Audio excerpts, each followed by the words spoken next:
The world was on edge. News outlets flashed the same headline across every screen, whether it was on TV, YouTube, or social media. 10-year-old Nathan Steele's invention could change everything. At only 10 years old, Nathan Steele had just done the impossible. On a live broadcast, he stood in front of a modest workbench, a tangle of wires and shiny metal pieces in front of him, and explained, with the calm precision of someone decades older, how his self-sustaining energy machine could power the world for centuries. It was the breakthrough that could solve the energy crisis, end wars over resources, and stop climate change in its tracks. The implications were staggering. His parents, Jennifer and Mark Steele, were sitting quietly in the back of the room, a little overwhelmed by the magnitude of what their son had just revealed. They knew Nathan was special.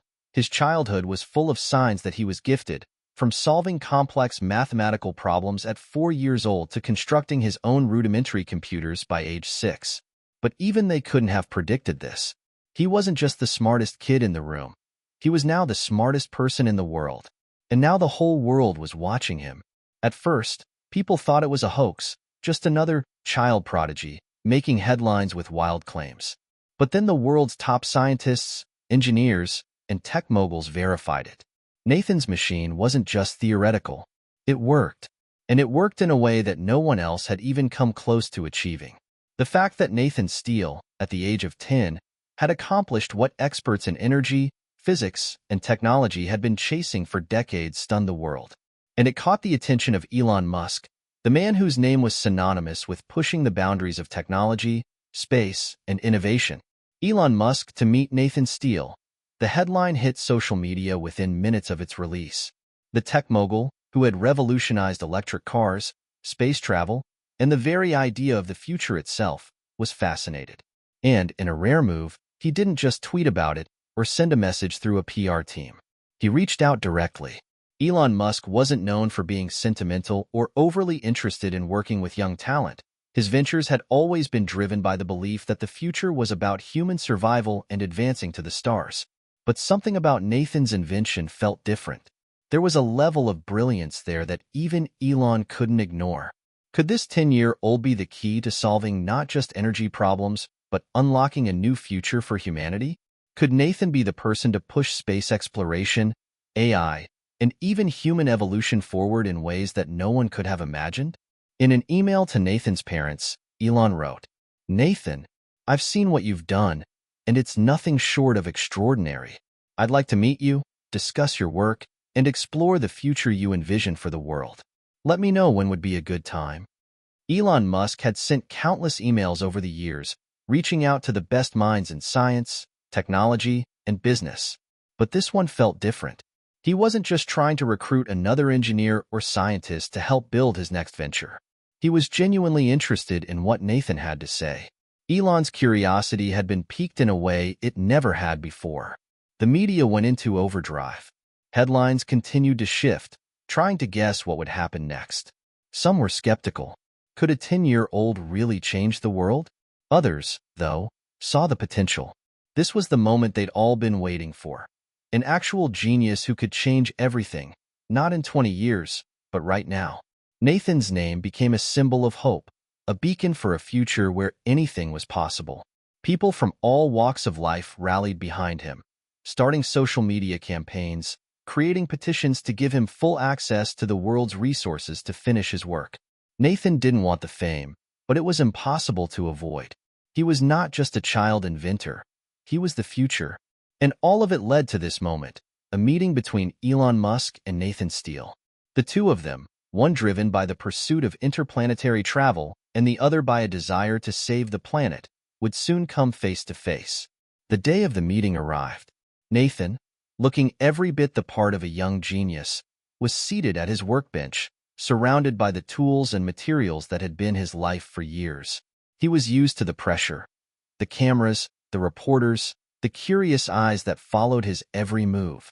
What Nathan wasn't used to was someone like Elon Musk, a man who had already reshaped industries and was now looking at him, waiting to see if he could do the same for the world. The door to the lab opened, and Elon Musk stepped in. He was a larger-than-life figure, known for his ambitious visions and brash demeanor. But as he looked at Nathan, there was a quiet awe in his eyes. Nathan, for his part, barely acknowledged Elon's arrival. He was lost in his thoughts, reviewing equations in his head that no one else could even begin to understand. "Mr. Steele, it's a pleasure to finally meet you," Elon said, offering a handshake. Nathan looked up, his sharp eyes meeting Elon's with the intensity of someone far older than his years. "I'm glad you're here," Nathan said, his voice calm and steady. "There's a lot we need to talk about." The tension in the room was palpable. Elon had come here to learn from Nathan, to understand his vision. But there was something else, something about Nathan's presence that seemed to unsettle him. How could someone so young have such a clear, confident grasp on the future? And more importantly, how could someone so young have already figured out what many of the brightest minds in the world were still trying to solve? "I've seen your work," Elon began. "It's impressive. I won't pretend I understand everything you've done, but I want to. What you've created could change everything." Nathan nodded, his expression unreadable. "It can change everything, if we don't make the right choices now." There was a long pause. Nathan's words hung in the air, heavy with the weight of his understanding. Elon, for the first time in a long while, didn't have all the answers. He was used to being the smartest person in the room. But with Nathan, he had to admit, this might be the one room where that wasn't true. "What do you want from me?" Elon asked, a mix of curiosity and a hint of trepidation in his voice. Nathan looked him in the eye. "I want you to help me make sure my work doesn't get corrupted. I want to change the world, but I need to know it's going to be used for the right reasons. And I need someone who can help me take it further, someone who isn't afraid to face the future." Elon's heart skipped a beat. This wasn't just a partnership. Nathan wasn't asking for help in the traditional sense. He was asking Elon to join him in a mission that, if successful, could change the entire course of human history. And so, the stage was set. Hit subscribe and leave a comment with where you're watching from. What do you think Nathan and Elon will do next? The future is full of possibilities, but not everyone is ready for the truth. Nathan Steele didn't grow up like other children. While most kids spent their childhood playing with toys or watching cartoons, Nathan had his nose buried in books that were far beyond his age.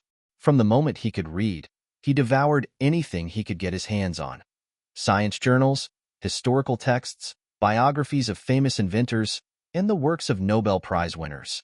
His parents thought it was cute at first, a little quirky even, but as Nathan's mind expanded beyond anything they could have predicted, they began to realize that their son wasn't just smart, he was something else entirely. Born in a small town outside of Austin, Texas, Nathan grew up in an ordinary household. His father, Mark Steele, worked as a high school physics teacher, and his mother, Jennifer Steele, was an environmental engineer. They weren't wealthy, but they were supportive of their son's growing interests. Jennifer, a quiet but passionate woman, had always encouraged Nathan to pursue his curiosity. She would spend hours with him, guiding him through complex scientific concepts, even when she wasn't sure if he fully grasped them. But she soon realized that Nathan was teaching her just as much as she was teaching him. He understood the laws of physics and engineering at a level that baffled her. Mark, on the other hand, was a bit more skeptical. As a teacher, he had worked with talented students before, but Nathan's abilities were off the charts. At first, he thought his son's brilliance was just a phase, a highly advanced phase, to be sure, but a phase nonetheless. Mark didn't expect Nathan to actually change the world. He just wanted Nathan to be happy. But as Nathan's fascination with energy systems, space exploration, and artificial intelligence grew, Mark began to fear that he wasn't just raising a child prodigy. He was raising a person with the potential to challenge everything they knew about the world. Nathan's gift wasn't something that could be neatly categorized. It wasn't just about being good at math or physics. It was about seeing the world in a completely different way. From a very young age, Nathan could solve problems that stumped the world's best minds. At age 6, he built his first computer, completely from scratch, using spare parts and basic electronics. By 8, he had started coding, creating simple programs that not only functioned but were more efficient than most adult-developed software. One day, when Nathan was 9, he walked into the living room and announced he had figured out how to create a device that could convert energy from the environment, heat, motion, light, into usable power without losing any energy in the process. His parents laughed it off, thinking it was just a child's wild imagination. But when Nathan showed them a rough prototype, they were stunned. It wasn't perfect, but it was real. And when he began working with renewable energy sources, he quickly found a breakthrough. That's when things began to change. At first, it was just small-scale prototypes. He used old materials from local junkyards, discarded electronics, and whatever parts he could find. But soon, Nathan was building machines that could harness energy with a precision and efficiency that no one had seen before. His breakthrough came when he was just 10 years old. He had figured out a way to create a self-sustaining energy source, a machine that could draw power indefinitely using only the forces of nature.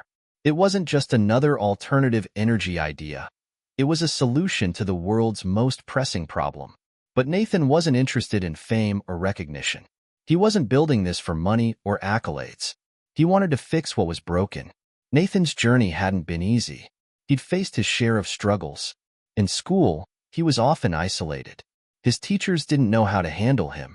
He was too advanced for his peers, but he wasn't quite in sync with the adults either. He'd been skipped ahead 2 grades, but that only made things worse. Nathan never felt like he belonged. At recess, he didn't run and play like the other kids. Instead, he would sit on a bench, scribbling equations in a notebook, lost in thoughts about how to build a machine that could power the school with solar energy. He'd see other kids laughing and playing, and sometimes he wondered what it would be like to be like them. But deep down, he knew that the world was bigger than that. And while he wished he could have some normal childhood experiences, he couldn't ignore the pull of his purpose. He tried talking to his parents about it, but they didn't always understand. They were supportive, of course, but they also worried. As Nathan's abilities grew, so did their concern. Were they giving him enough of a childhood? Was it okay for a 9-year-old to spend hours alone, working on his inventions, instead of playing with friends? Jennifer, with her soft, nurturing nature, often reassured Nathan that he didn't have to be a genius all the time. She wanted him to enjoy life, to have fun and make friends. But Nathan wasn't interested in friendship the way most kids were. He was interested in answers. He was interested in the future. And for Nathan, the future wasn't just a distant idea. It was something that he had the power to shape. The first time Nathan's invention was shown to the public, the world reacted in shock. No one expected a child to have the vision or the ability to build something so extraordinary. At the press conference, Nathan stood at a podium, his face calm, his eyes locked on the crowd. He wasn't nervous. He never had been. Nathan had always been calm, always able to focus, even in the most intense situations. "You may be wondering," Nathan had said, looking out at the sea of reporters, "how a 10-year-old could possibly come up with something that changes the world. But it's not about age. It's about understanding how things work, and then using that understanding to make something better." It wasn't long after the press conference that the emails began flooding in. Scientists, engineers, governments, and tech companies were all eager to work with Nathan, to figure out how his invention worked, and to claim it as their own. But Nathan wasn't interested in deals or partnerships. He didn't want to sell his ideas to the highest bidder. He wanted to build, to create, to innovate, but only if it would make a difference. Nathan wasn't just a genius. He was a visionary. And now, at the age of 10, he had caught the attention of Elon Musk, someone who shared his drive, his desire to change the world, but who also understood the immense responsibility that came with wielding that kind of power. Would Nathan trust Elon? Could their collaboration push humanity forward, or would it all spiral out of control? The first hint of trouble came on a quiet Wednesday afternoon. Nathan had just finished presenting his self-sustaining energy machine to a select group of top scientists and engineers, and the reaction was what he had expected: shock, awe, and confusion, all mixed with the desperate question, "How did you do this?" But Nathan wasn't in the mood to explain anymore. He had already told them everything he could. The machine worked. It had no flaws, no bugs, no limits. It could power entire cities, even countries, without a single drop of fossil fuel or a single emission of greenhouse gases. It could bring an end to the global energy crisis. So, why was everyone asking the same question over and over again? He wasn't there to satisfy their curiosity. He was there to make a change. Yet, As Nathan stood in front of the group, the realization started to sink in. He wasn't just a child prodigy anymore. He was the center of a storm. And this storm had the potential to rip apart everything he cared about. The media attention had been relentless. Every day, Nathan's name was in the headlines. The world watched as a 10-year-old child shook the very foundations of science and technology. Some praised him as a genius, others saw him as a threat, and a few even labeled him as a weapon. Nathan had already made his position clear. His invention was not for sale. It was not meant to be a tool of war, nor was it meant to profit greedy corporations. He had one mission: to use his discovery for the betterment of humanity, to give the world a chance at a future that didn't rely on polluting the earth. But not everyone shared Nathan's idealism. A few days after the presentation, Nathan and his parents received an unexpected visit. It was late in the evening when the doorbell rang, and when Jennifer opened the door, she was faced with two men in expensive suits. They were tall, well-groomed, and intimidating. Neither introduced themselves, but their presence was enough to make Jennifer's heart race. One of them had a briefcase in his hand, and the other held a thick folder filled with papers. "We need to talk to your son," the man with the briefcase said, his voice low and firm. Nathan, who had been working in the garage, appeared at the door. He had seen enough documentaries about tech moguls and politicians to recognize the types of people standing in front of him. These weren't your typical visitors. These were people with power, with resources, and with an agenda. "What do you want?" Nathan asked, his tone direct but calm. He was never one for small talk, and this encounter had already set off alarm bells in his mind. The man with the folder spoke again. "We represent several international energy conglomerates. We're here to discuss a potential partnership with you." Jennifer stepped forward, her voice tight. "What kind of partnership?" The man smiled, but it didn't reach his eyes. "Your invention, Nathan, it's revolutionary. But the truth is, you're not the only one with big ideas.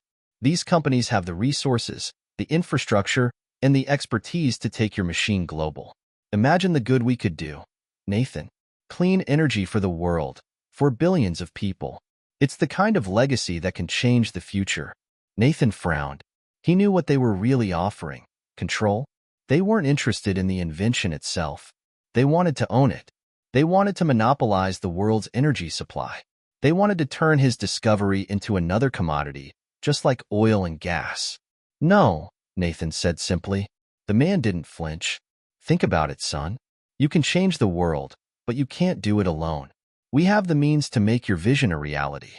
Don't let your invention get lost in obscurity because you refuse to work with those who can actually bring it to life."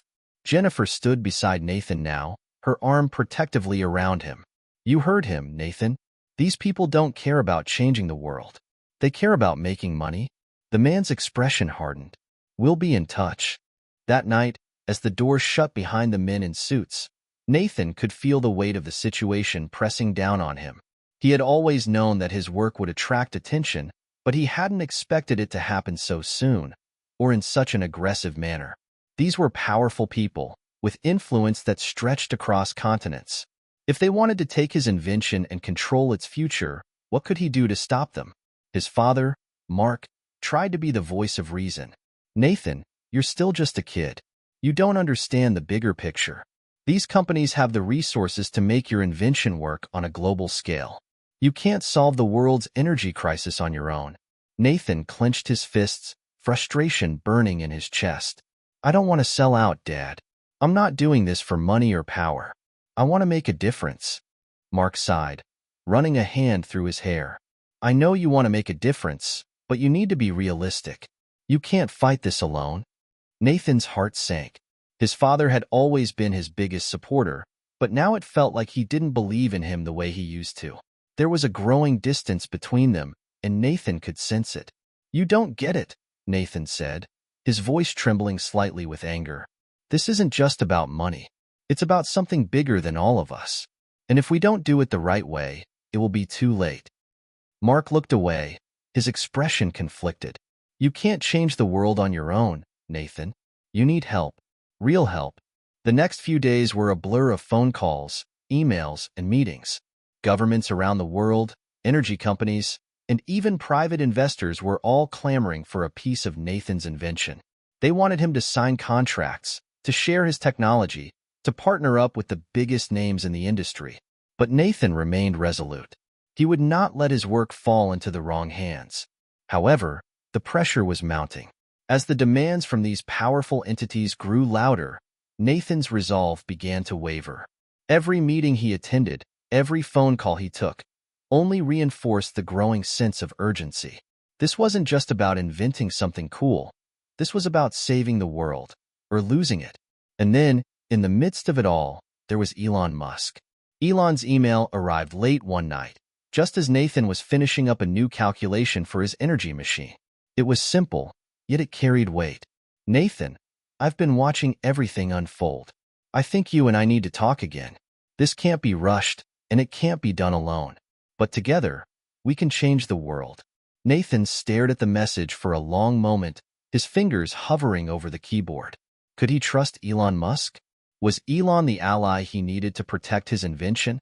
Or was he just another powerful person trying to shape the future for his own gain?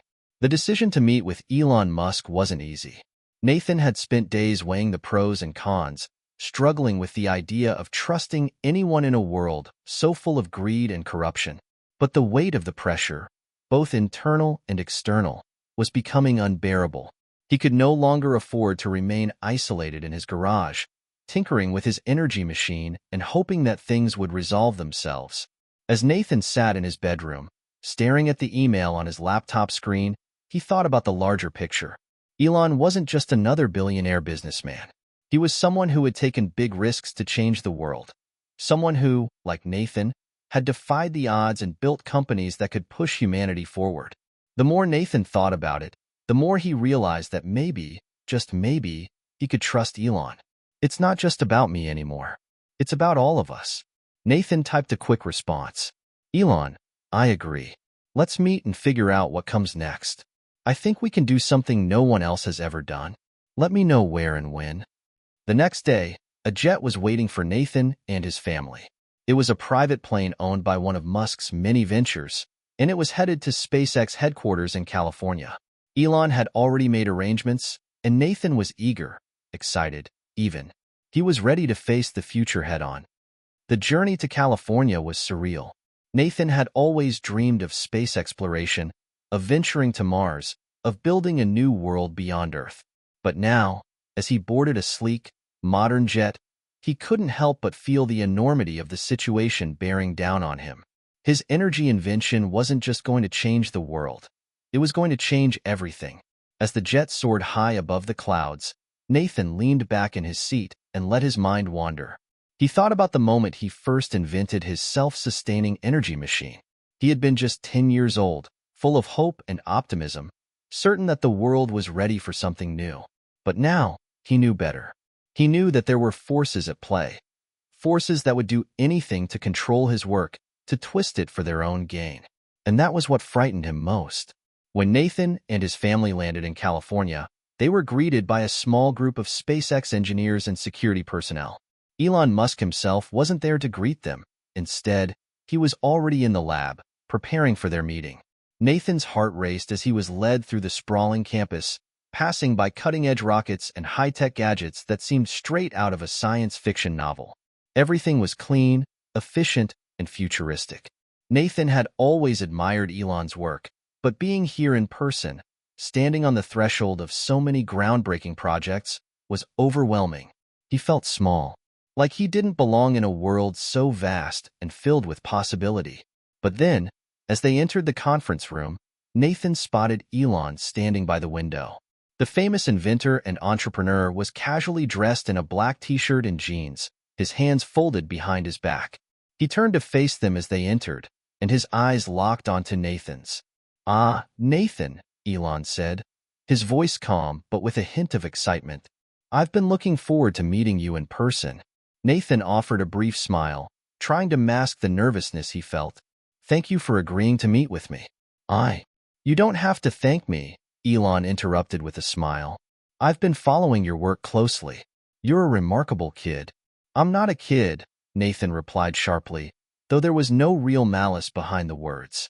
It was more a defense mechanism, a way of pushing back against the perception that he was just a child playing with big ideas. Elon chuckled. Fair enough. I've seen your potential. The question now is, what do you want to do with it? Nathan hesitated. I don't want to sell out. I don't want to become just another inventor who makes something useful but loses control of it. The world doesn't need more greedy corporations using technology to make money. It needs people who will do the right thing. People who will use their knowledge to make the world better. Elon nodded thoughtfully. That's why I wanted to meet with you. I've been in this game for a long time, Nathan. I've seen what happens when technology gets into the wrong hands. It can be misused, distorted, and twisted to serve the powerful. But if you want to make a real impact, you need to think bigger. Much bigger. The conversation turned from casual pleasantries to hard truths. Elon laid out a plan. An ambitious, dangerous, and far-reaching plan. It wasn't just about the energy machine anymore. It was about global infrastructure. About creating a new paradigm for how the world would generate, distribute, and consume energy. Nathan listened carefully. Elon wasn't just talking about renewable energy. He was talking about revolutionizing the entire energy landscape. He wanted to create an interconnected grid of sustainable power that spanned the entire globe, from rural Africa to bustling cities in Europe and Asia. Elon envisioned not just clean energy, but energy independence for every nation. It was a vision that made Nathan's heart race with excitement. But at the same time, it made him uneasy. The scope was massive, too massive. Was it possible to control something this big? What would happen if people like Elon, with their vast resources and ambitions, took the reins? I understand the risks, Elon said, noticing Nathan's hesitation. But think about the potential. Think about what we could do together. Nathan looked down at his hands. He could already feel the weight of the responsibility settling on his shoulders. This wasn't just about his invention anymore. It was about changing the course of history. He had to ask himself, was he ready for this? Later that night, after the meeting, Nathan sat alone in his room at the hotel. His mind buzzed with the possibilities Elon had presented to him. He thought about his family, about the risks and rewards of joining forces with someone like Elon Musk, about the world's energy crisis and how his invention could solve it. The path before him was unclear. The journey he was about to take could be filled with danger, manipulation, and betrayal. But Nathan knew one thing for certain. He couldn't turn back now. The world was watching. And now, more than ever, Nathan Steele had a choice to make. Would he seize the opportunity to change the world? Or would he fall victim to the very forces he had tried to avoid? The days following Nathan's meeting with Elon Musk were a blur of excitement and anxiety. Every conversation seemed to focus on the same question. What was Nathan going to do with his invention? Would he join forces with Elon and make his technology available to the world? Or would he hold on to it, keeping it out of the hands of powerful corporations and governments? Nathan was consumed by doubt. Despite the incredible possibilities that Elon had presented, he couldn't shake the feeling that something was off. It wasn't that Elon didn't have noble intentions. He truly believed in using technology for the betterment of humanity. But Nathan understood, perhaps better than anyone, that the road to progress was often paved with compromises. The stakes were so high now. The world wasn't just watching. It was waiting for Nathan to make a decision that would shape the future of energy, politics, and power. The weight of it was crushing. It was late one night when Nathan's father, Mark, found him sitting at the kitchen table, staring at his phone. He hadn't eaten much all day, and his usual spark seemed dimmed, as if the fire that had fueled him for so long had started to burn out. Mark pulled out a chair and sat down across from him. "You've been quiet," Mark said softly, his eyes filled with concern. "I know things are moving fast, but you need to talk to me. I can't help if you keep shutting me out." Nathan didn't reply at first. He just kept staring at the screen of his phone, scrolling through the endless notifications from the media, the scientists, and the investors. His inbox was filled with offers and demands, calls for him to sign contracts, requests for interviews, and even threats from those who thought he was too young to make such decisions. "I don't know what to do," Nathan said finally, his voice barely above a whisper. Mark's gaze softened. "You don't have to decide everything on your own. You're not alone in this, Nathan. I'm here for you." But Nathan shook his head. a bitter laugh escaping his lips. "You don't get it, Dad. This isn't about us anymore. This isn't about a family decision or a project. This is bigger than anything we've ever faced." Mark's brow furrowed. "I know it's big, but you don't have to carry the world on your shoulders." Nathan stood up abruptly, his chair scraping across the floor. "You don't get it. I created something that could change everything. And now I'm supposed to just hand it over to some corporation or government. I can't. I won't." His voice cracked, the pressure of the situation finally breaking through. "I'm afraid, Dad. I'm afraid of what will happen if I make the wrong choice." Mark stood up as well, placing a hand on Nathan's shoulder. "You're afraid because you care. But sometimes, you have to trust others. You can't fight this fight alone." Nathan stepped back, looking at his father with a mix of frustration and desperation. "But what if trusting them means I lose everything? What if they turn my invention into something worse than what we already have?" Mark sighed deeply. "Then we fight it. Together. But you can't carry the burden all by yourself. The people who love you, they'll help you. I'll help you." Nathan took a deep breath and collapsed back into his chair. The weight of his invention had been suffocating him for so long that he hadn't even realized how much he'd been pushing away the people who cared about him. His father's words struck a chord in him. The world might be waiting for him to make the right choice, but he couldn't make that choice alone. But then, a new thought crept into Nathan's mind. What if the right choice wasn't about who to trust, but how to trust? Nathan had been so focused on the external pressure, on the companies, the governments, and even Elon, that he hadn't fully considered his own power. He had built this invention with his own hands, and while the stakes were higher than anything he had ever imagined, it was still his creation. He could choose how it was used. He could still control its future, even if he had to make sacrifices along the way. The next morning, Nathan's phone buzzed with another email. It was from Elon Musk. The subject line read, "Nathan, the world is waiting." Nathan opened it, his hands trembling as he read the message. "Nathan, I understand the pressure you're facing, but remember, the world is ready for this change. If you trust me, we can make this work. I know you're afraid, but I believe in you. Together, we can change everything." As Nathan read the words, he felt a surge of conflicting emotions. Elon was right. The world was ready. The energy crisis was a reality that could no longer be ignored. People were depending on Nathan's invention, and if he didn't act soon, others would take it and use it for their own gain. But at the same time, the weight of responsibility was almost too much to bear. Was this what he had signed up for?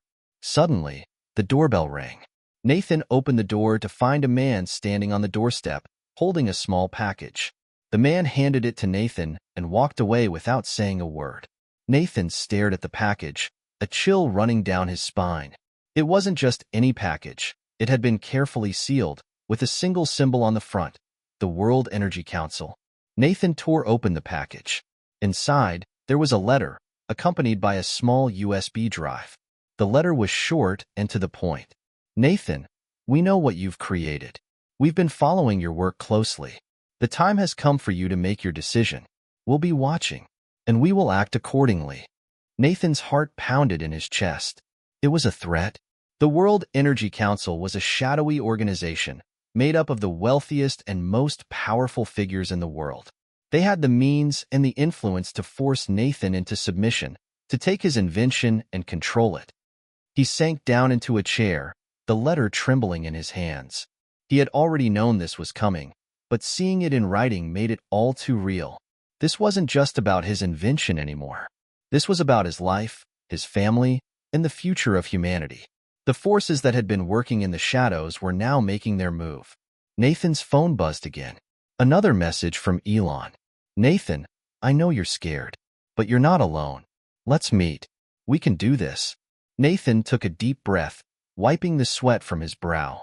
He had two choices: to fight back and risk losing everything, or to trust Elon and hope they could protect his creation together. As the weight of the decision settled in, Nathan couldn't help but wonder, was there even a choice anymore? The morning after receiving the chilling letter from the World Energy Council, Nathan found himself staring at the small USB drive that accompanied it. He had been up all night, unable to sleep, turning over his options, weighing every possible consequence. It felt as if his entire future was hanging in the balance. The email from Elon had arrived, promising support and urging Nathan to trust him, but the threat looming over him was impossible to ignore.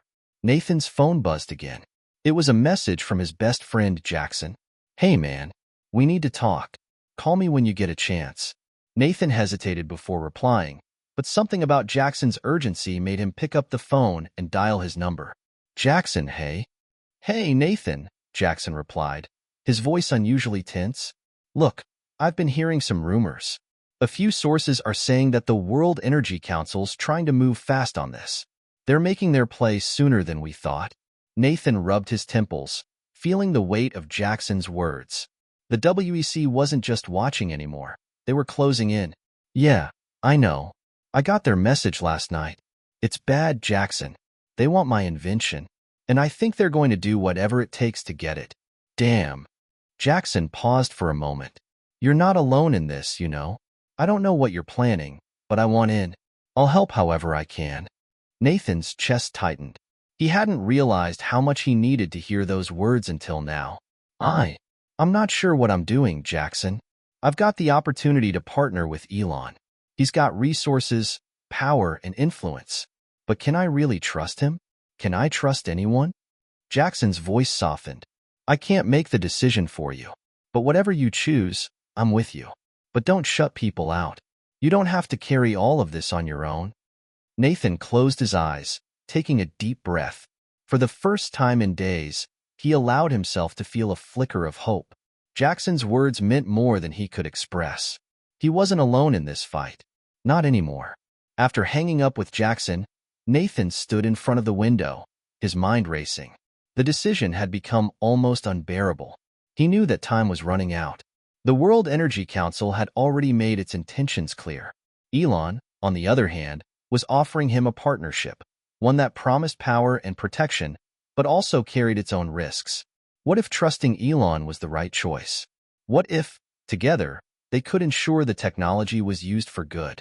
But if Elon was merely another player in a game of corporate power, could Nathan afford to risk the future of his creation in his hands? There was only one way to find out. A few hours later, Nathan made the call. "Elon, it's Nathan," he said, his voice steady but filled with a weight that he hadn't felt before. "I'm in. Let's do this." There was a brief silence on the other end of the line before Elon responded, his tone warm but serious. "You've made the right choice, Nathan. I knew you would. Together, we'll make sure your invention is used the way it was meant to be used." Nathan nodded, even though Elon couldn't see him. It wasn't just a professional partnership anymore. It felt personal, a burden that was now shared.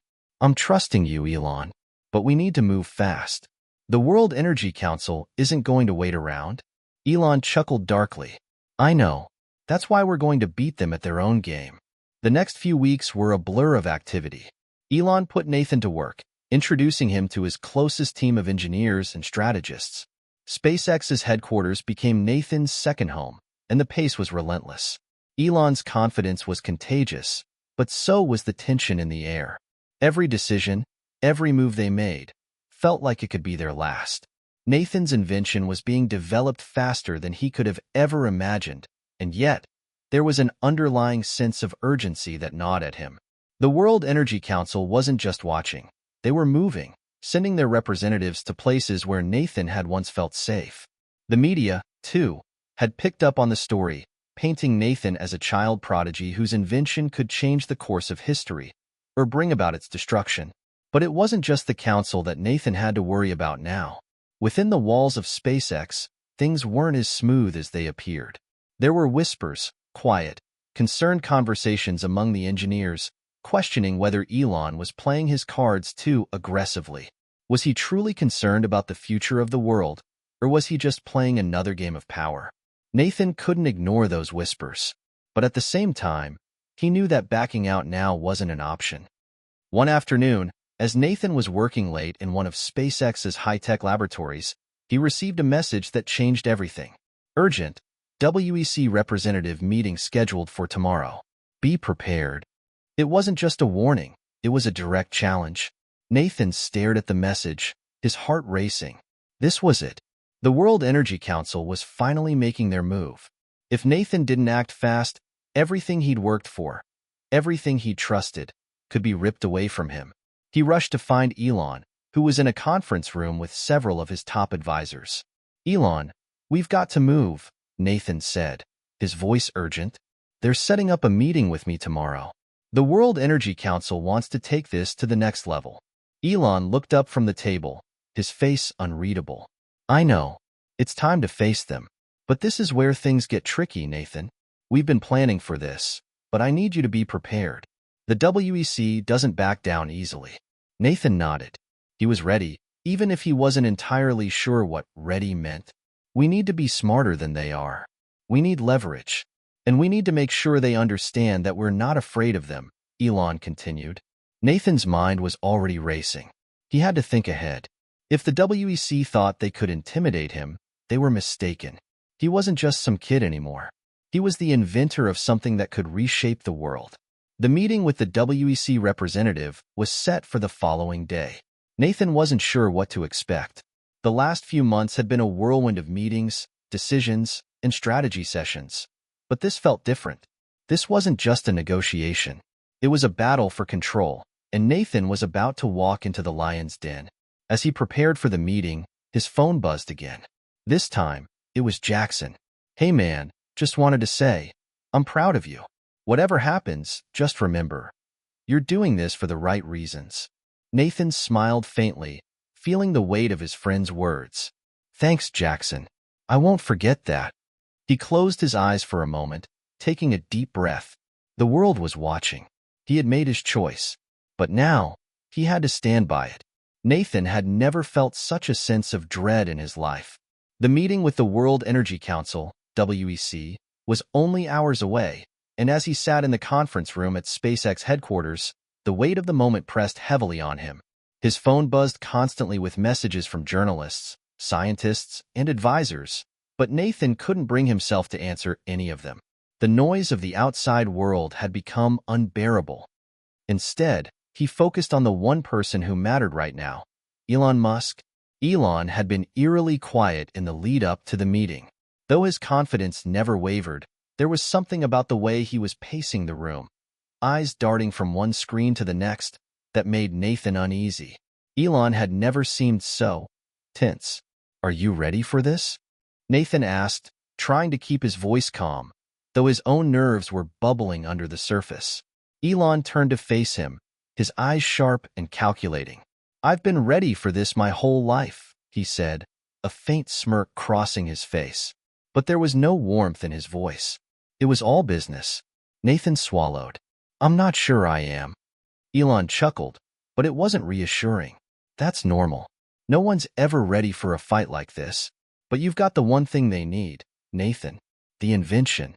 They'll try to take it, to control it, but we're not going to let them." Nathan nodded, but deep inside, he wasn't so sure.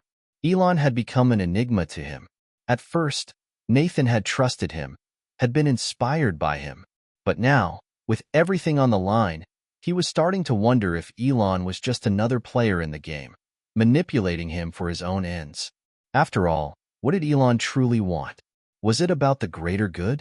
Or was it about power? The door to the conference room opened with a soft chime. The air shifted. It was time.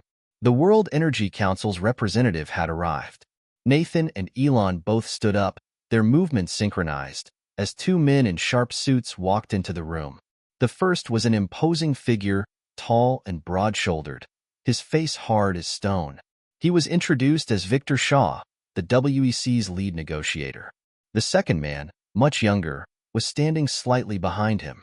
He was the one who caught Nathan's attention. His face was sharp, with dark eyes that flickered with intelligence and calculation. "Mr. Musk." "Mr. Leclerc," Shaw said, his voice deep and clipped. "Thank you for meeting with us today." Elon extended a hand, his grip firm. "Let's get down to business," he replied, no hint of warmth in his voice.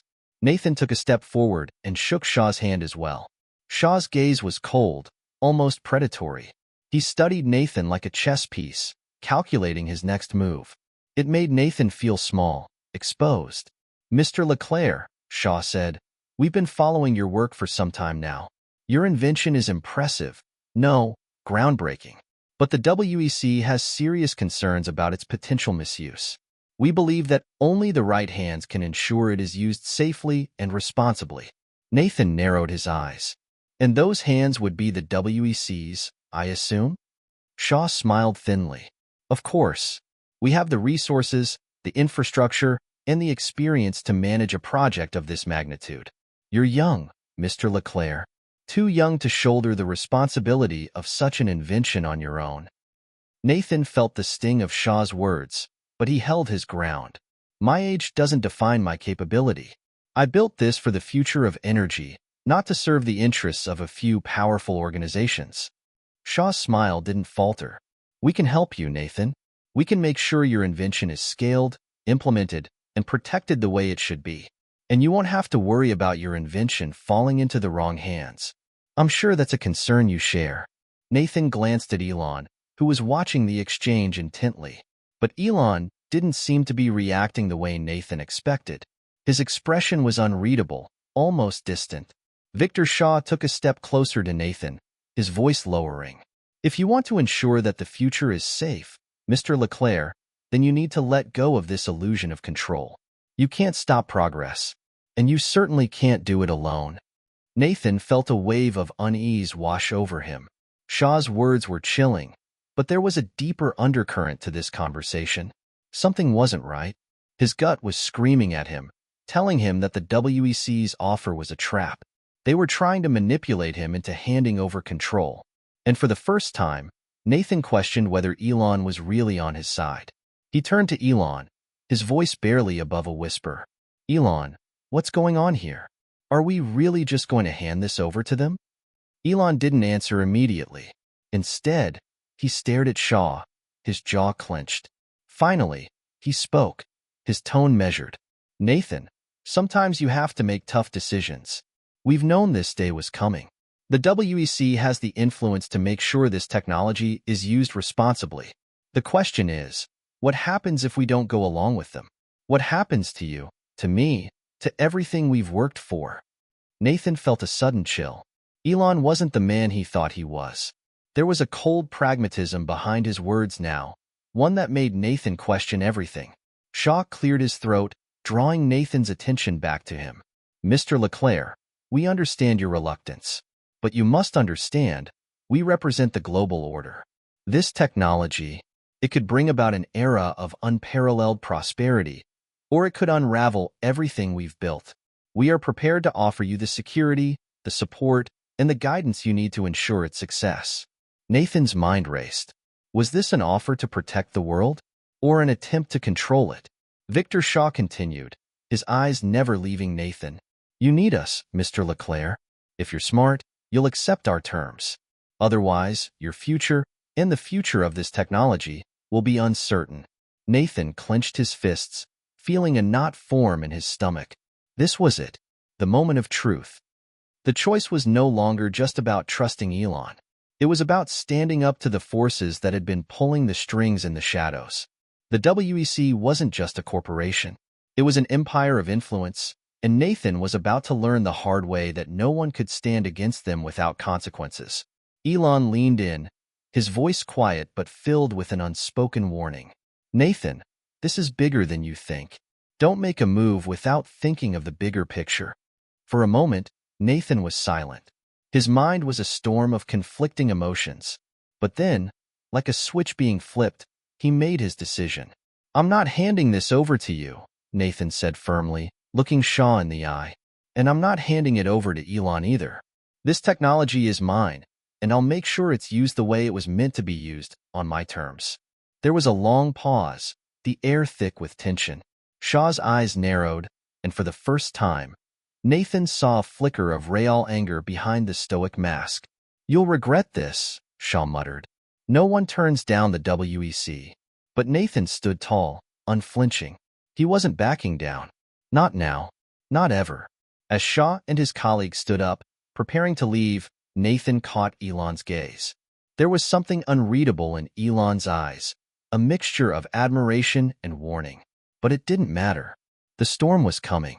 and Nathan had just stepped right into the eye of it. Nathan sat alone in his private office, his fingers tapping nervously on the surface of the desk. The WEC had left abruptly, their words hanging in the air like an unspoken threat. "You'll regret this." They meant it, and Nathan knew it. Outside the floor-to-ceiling windows of the office, SpaceX's headquarters looked calm, almost serene. But inside, things were far from peaceful. Nathan had just made an enemy of one of the most powerful organizations on the planet. They didn't take rejection lightly, but there was no going back now. He had made his decision, and he had to stand by it. He heard the door creak open behind him, and before he could turn, Elon walked in. His presence filled the room, a quiet intensity emanating from him as he moved toward the desk. Nathan barely looked up. "You heard everything, didn't you?" "I did," Elon replied, his voice measured, calm. Too calm, Nathan thought. "You've made your move. But you should know, Nathan, that there are consequences to turning down the WEC. You've just become a target, and not just for them." Nathan raised an eyebrow. "What do you mean by that?" Elon's eyes darkened. "They're not just about energy and power. They have far-reaching influence. If they want something, they'll stop at nothing to get it. And they won't hesitate to use force to make sure you play their game. You're not just up against them now. You're up against the system that they've built, the same one that holds the world's biggest economies together." Nathan swallowed hard. He had always known that his invention was groundbreaking, but he had never fully understood just how dangerous it could be. "So, what? You're telling me I can't win this fight?" "No," Elon leaned in, his gaze unwavering. "I'm telling you that you've just started a dangerous game, and I'm not sure you're ready for the consequences." The next few days felt like a blur. Nathan's world had turned upside down. Media outlets were now full of headlines about the boy genius who refused to hand over the world-changing energy source. The pressure was on, and the WEC's influence began to show in unexpected ways. First, it was the subtle intimidation. Phone calls from untraceable numbers. Men in black suits who followed him to the grocery store. Strange emails that looked like threats, disguised as business offers. Nathan didn't need to be told what was happening. The WEC was pulling every string it could to make his life hell. And then came the unexpected visit from Elon. It was late one evening when Elon appeared at Nathan's door unannounced, an urgent look in his eyes. Nathan let him in without a word, already knowing that something was wrong. Elon didn't waste time. "The WEC's got eyes everywhere. I've been contacted by one of their insiders. They know what we're planning, Nathan. And they're already setting the pieces in motion to discredit us." Nathan felt a chill run down his spine. "Discredit us? How?" Elon's voice dropped to a whisper. "They've already begun planting stories in the media. They're going to frame you, Nathan. Make you look like a fraud, or worse, someone who can't handle the weight of your own creation." Nathan clenched his fists. "They can't do that. My work speaks for itself." Elon gave him a hard look. "They can, and they will. They're setting the stage for a public smear campaign. The media will be on their side. They'll have the power to ruin your reputation before you even get the chance to prove yourself." Nathan stood frozen, his heart pounding. It was one thing to fight the WEC in the shadows, but to have them launch a full-scale media attack was another level of warfare entirely. "What do we do?" Nathan asked, his voice trembling slightly. Elon exhaled slowly, then turned toward the door. "We play their game, but we need to move quickly, Nathan. If they're already working on a public smear campaign, we need to strike back before they can control the narrative." Nathan didn't understand. "How? How do we fight back against something like this?" "We go on the offensive," Elon replied, his eyes sharp with determination. "We hit them where it hurts. We take the fight to the public. If we expose the WEC's real agenda, if we reveal what they're really up to, then we can turn the tables." Nathan felt his stomach drop. This was bigger than he had ever imagined. But Elon was right. This wasn't just about his invention anymore. This was a battle for the truth. "Let's do it," Nathan said, finally making up his mind. He wasn't going to back down. He couldn't. Not when everything he believed in was on the line. As the days passed, Nathan and Elon began making their move. They reached out to a small group of journalists who had a reputation for uncovering corporate corruption. Nathan couldn't trust the mainstream media anymore, not with the WEC's influence running so deep. But there were still independent voices who wouldn't be bought out. At least, Nathan hoped there were. Nathan found himself in the center of a whirlwind. There were meetings with hackers to secure information about the WEC's inner workings. Late-night calls with whistleblowers who had once worked for the council but had since been silenced. These weren't the kinds of people Nathan had ever thought he'd be associated with. But in this fight, everyone had a role to play. Then came the twist. Just as things seemed to be falling into place, Elon received a call that made his face turn pale. The room went silent as he listened intently to the phone, his grip tightening on the receiver.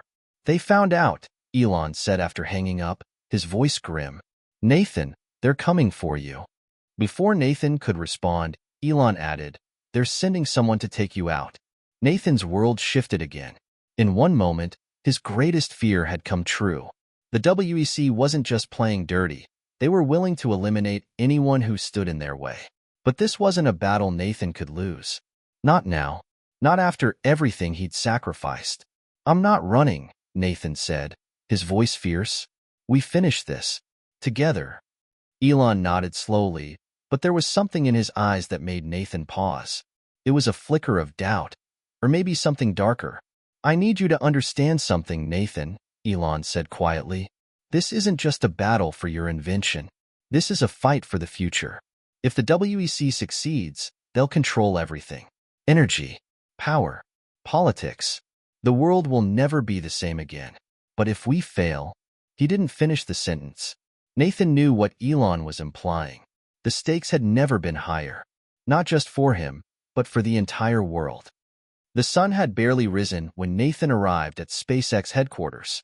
The city of Hawthorne, California, seemed unusually quiet for a Monday morning.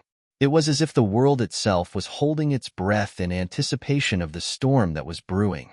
Nathan's mind, however, was far from calm. The past few days had been filled with late-night strategizing, frantic calls to journalists, and clandestine meetings with people who had once been enemies. It had all felt like a race against time, one he wasn't sure he was winning. As he walked through the main lobby of the headquarters, his phone buzzed in his pocket. He fished it out and saw a message from Elon. "We need to talk. Now." Nathan's stomach twisted. Elon hadn't been himself lately. There was something in his tone that sent a chill down his spine. But he didn't have time to dwell on it. The WEC was relentless. The media smear campaign was already in full swing, and the pressure on Nathan was building with each passing hour. When Nathan entered his office, he found Elon pacing by the large windows, his hands clasped behind his back. The tension in the air was palpable, the silence almost suffocating. "Elon," Nathan said, his voice betraying a hint of frustration. "What's going on?" Elon turned to face him, his expression unreadable. "We have a problem. A serious one." Nathan frowned. "What kind of problem?" "I've been keeping an eye on things, Nathan," Elon said, his voice low. "And there's something you need to know. Someone inside our organization is working for the WEC. They've been feeding them information." Nathan's heart sank. "What do you mean? Who?" Elon's gaze locked onto his, cold and calculating. "I don't know yet, but I'm certain someone we trust has been feeding them details about the project. About everything we're doing." Nathan felt a surge of anger. "That's impossible. We've been careful. We've been doing everything by the book." Elon shook his head. "It doesn't matter. The WEC is too powerful. They have eyes and ears everywhere. And they've got someone on the inside." For the next several hours, Nathan and Elon combed through every bit of data, every phone call, every message sent in the past few weeks. They interviewed staff members, reviewed security footage, and even brought in their most trusted engineers to see if anyone had been compromised. But no matter how many people they questioned, no matter how many systems they checked, the betrayer's identity remained elusive. And then came the first break. Late in the afternoon, Nathan was reviewing some encrypted messages when something caught his eye. A pattern. A series of communications that had been wiped from the system, but not completely erased. It was a breadcrumb, a tiny crack in the otherwise impenetrable facade of their security. Elon stood beside him, his eyes scanning the screen. "Is that it?" Nathan nodded. "It's a start." These messages were deleted, but I managed to recover them. They're from someone inside. Someone close to the project. Elon's face hardened. Do you think it's one of our own? Nathan didn't respond immediately. He didn't want to jump to conclusions, but everything about this felt wrong. The WEC had too much at stake to simply let Nathan and Elon keep moving forward. If they had someone on the inside, they could sabotage everything. We need to track down who sent these, Nathan said, his voice firm. I'm not waiting for them to strike first. Elon's eyes flickered with something, almost like regret. We'll get to the bottom of this, Nathan, but we have to be careful. The WEC is playing a different game now. If they have someone inside, it means they're prepared to do anything to win. The next few days were a blur of meetings and phone calls. Nathan couldn't shake the feeling that they were being watched, that every move they made was being anticipated by someone who was always one step ahead. Then, just as the investigation seemed to be going nowhere, Nathan received an encrypted message from an unknown sender. I know what you're looking for. Meet me at the old warehouse on the edge of town. Midnight. Trust no one. Nathan's pulse quickened. This was it. This was the break they had been waiting for. He turned to Elon, his face serious. I need you to stay here. I'm going alone. Elon opened his mouth to protest, but stopped himself. Instead, he gave a tight nod. Be careful, Nathan. The WEC's reach is longer than you think. Whoever this is, they might not have your best interests at heart. Nathan grabbed his jacket and left without another word. The warehouse was as desolate as it sounded. When Nathan arrived, the shadows of the crumbling building seemed to stretch out like fingers reaching for him. The air smelled of damp concrete and rust, and the only sound was the soft hum of a distant generator. He stepped inside cautiously, his senses alert. Every instinct in his body screamed that something wasn't right, but there was no turning back now. A figure emerged from the darkness. Nathan tensed. Who are you? The person didn't respond at first, only stepping closer. It was a woman, mid-30s, tall, and wearing a long coat. Her face was partially obscured by a hood, but Nathan could see the sharpness of her features. I've been watching you, Nathan, she said, her voice low and calm. I'm here to help. Nathan narrowed his eyes. Help? With what? She stepped into the light, and that's when Nathan recognized her. It was Amelia Stone, a former high-ranking member of the WEC, who had mysteriously disappeared a few years ago after a scandal involving corporate espionage. Her reputation had been shattered, and she had been blacklisted in the energy industry. But Nathan had heard whispers that she had been more than just a pawn in the WEC's games. You, Nathan trailed off, shocked. I thought you were gone. Amelia smiled grimly. I was. But the WEC's hold on the world is weakening, and they don't want anyone to know the truth. I can help you, Nathan, but we need to move fast. The betrayer you're looking for is closer than you think. Nathan's heart skipped a beat. Who is it? She leaned in, her voice barely above a whisper. It's someone you trust. Someone inside your own team. Nathan froze. The words felt like a punch to the gut. The betrayal wasn't just from the outside. It was from within, from someone he had worked alongside, someone he had trusted with his life. Who could it be? Hit subscribe and leave a comment with where you're watching from. Can Nathan trust Amelia Stone, or is she leading him into a trap? With someone on the inside working against him, how far will Nathan have to go to uncover the truth? And who will he trust in the end? Nathan sat at his desk, staring at the encrypted message from Amelia Stone. The words were clear, but the implications were anything but. Someone you trust is working for the WEC. The betrayer is inside your organization. He couldn't process it. It didn't make sense. The people he had handpicked, the ones who had stood by him from the beginning, how could one of them betray him? How could they possibly be working for the WEC? The weight of it all pressed down on him, the uncertainty gnawing at his thoughts. He looked at the team around him. Elon, his closest ally, had been unwavering in his support. The engineers, the project leads, the data analysts, all of them had worked tirelessly to bring his invention to life. But now, Nathan wasn't sure who to trust. Who could it be? He muttered under his breath, his fingers tapping nervously on the desk. A knock at the door broke his train of thought. He looked up to see Elon standing in the doorway, his face taut with concern. Nathan could tell that something had shifted in Elon's demeanor, a subtle change that spoke volumes. "Elon," Nathan said, his voice shaky, "we've got a problem." Elon stepped inside and closed the door behind him. "I know," he said simply. "I've been going over everything, too. If what Amelia said is true, we're in deeper than we thought." Nathan's mind raced. "Someone inside is working for the WEC, but I have no idea who it is. Everyone here, everyone I've worked with, is loyal. They've shown me nothing but support.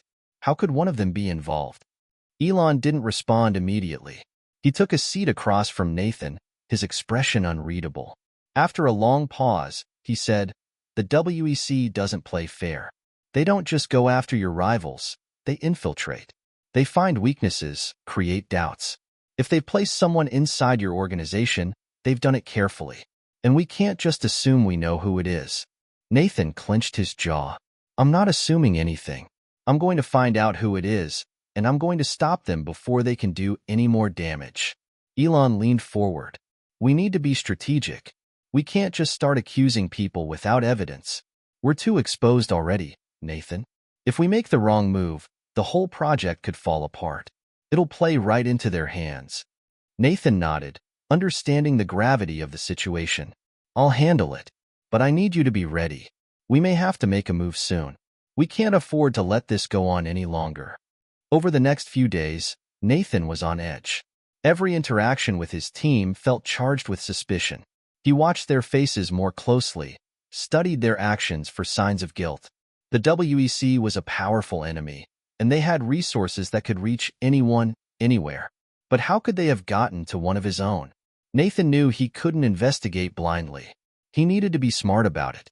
There were only a few people with direct access to the project's most sensitive information, people who knew the intricacies of the energy system and how it could revolutionize the world. Those were the people he needed to focus on. But there was no way to approach it without causing a ripple. Nathan didn't want to alienate anyone. He couldn't afford to, not with everything riding on the project. He gathered his most trusted team members, Rachel, the lead engineer, Jason, the cybersecurity expert, and Leo, the project manager, and asked them to meet in his office. "We have a situation," Nathan began, his voice calm but with an edge of authority. "There's been a leak. The WEC knows too much. Someone here is feeding them information. I need to find out who." The room fell silent. Rachel's brow furrowed. Jason sat back in his chair, his fingers drumming on the desk. Leo didn't even flinch. He was the one who usually kept his cool, but Nathan could tell something was off. "I need your help," Nathan continued. "We've been compromised, and we can't let the WEC take what's ours. We need to figure out who's involved, and we need to do it fast." Rachel spoke first. "You think someone in the team is the leak? But who? We've been careful with everything. We're all in this together, Nathan." Nathan's eyes flickered to Leo. He had been quiet, his face unreadable, and Nathan couldn't shake the nagging feeling that Leo wasn't as straightforward as he appeared.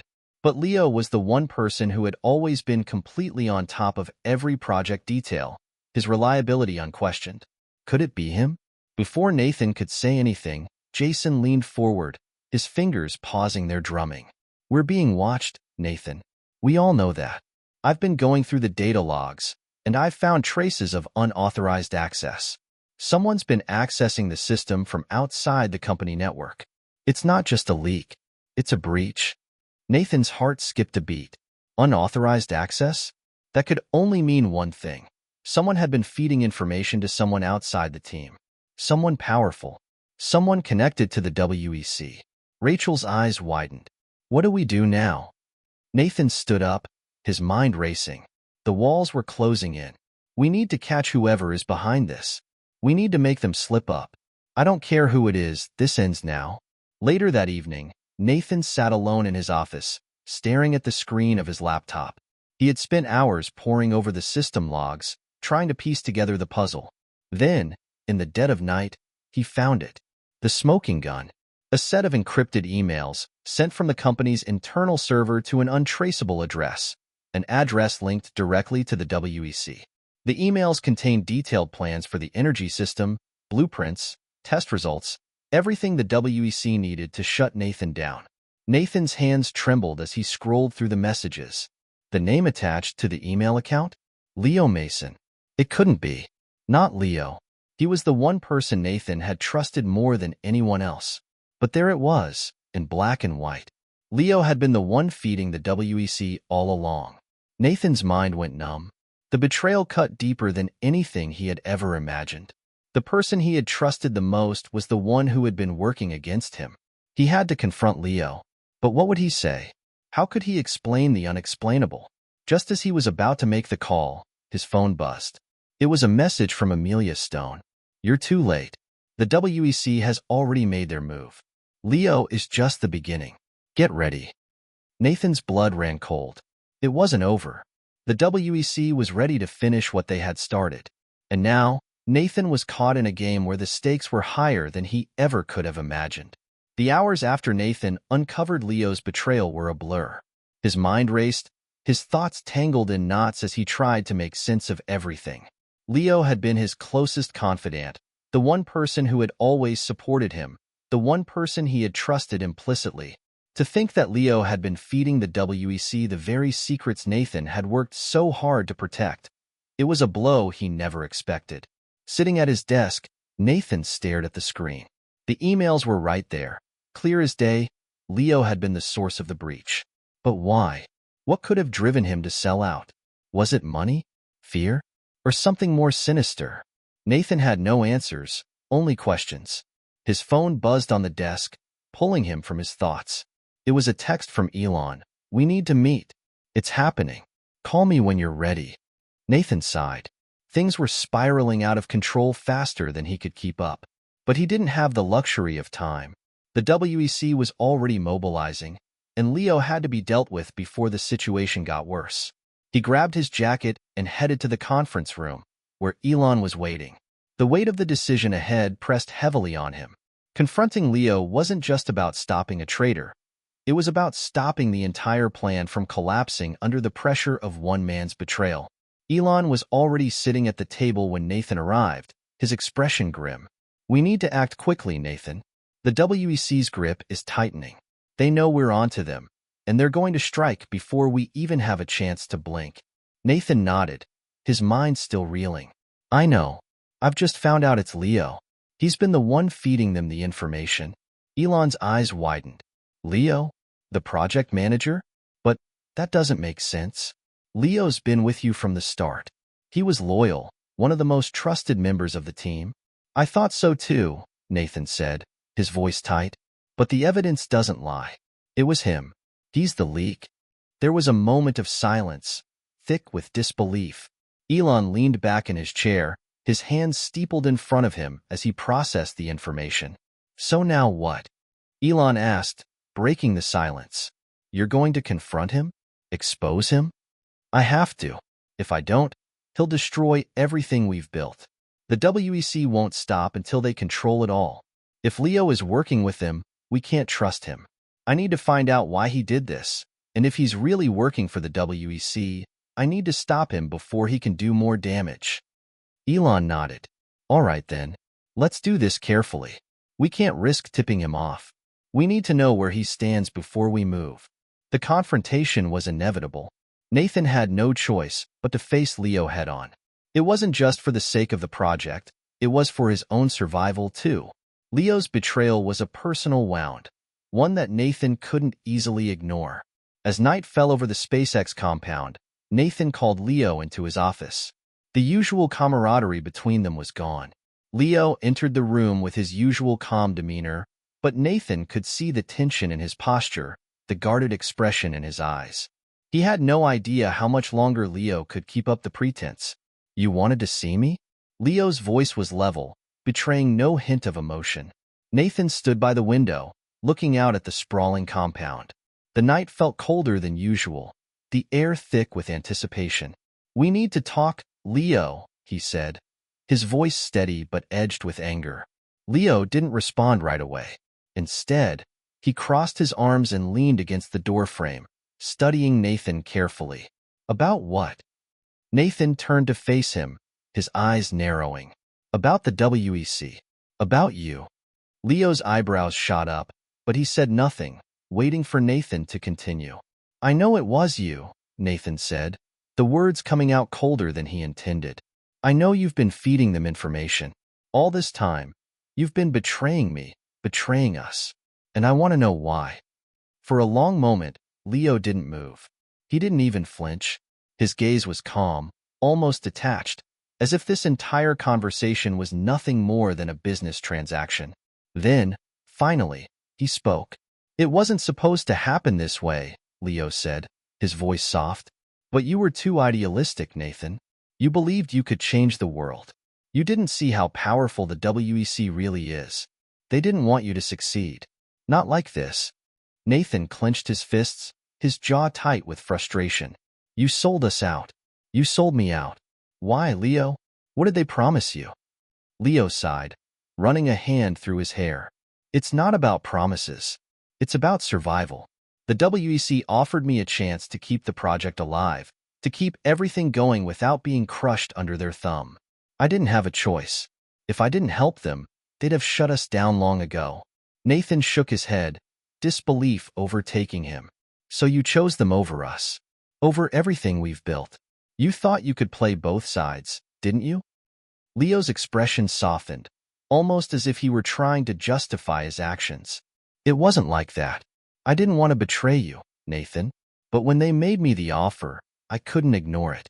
They have resources you can't even imagine. And they made it clear. If we didn't cooperate, they'd destroy everything. The project, the team, your reputation. It would all be gone. Nathan's heart hammered in his chest. He had spent years building this. His invention, his dream, and now, the very people he trusted had turned against him. He had believed in Leo, in the team, in everything they stood for. To have it all crumble like this, it was a betrayal he couldn't process. I never thought it would come to this, Leo said quietly. I didn't want to hurt you, Nathan, but I had to make a choice. The silence hung between them like a thick fog. Nathan didn't know what to say. The weight of Leo's betrayal had drained the anger from him, leaving only emptiness. You're too late, Leo continued, his tone hardening.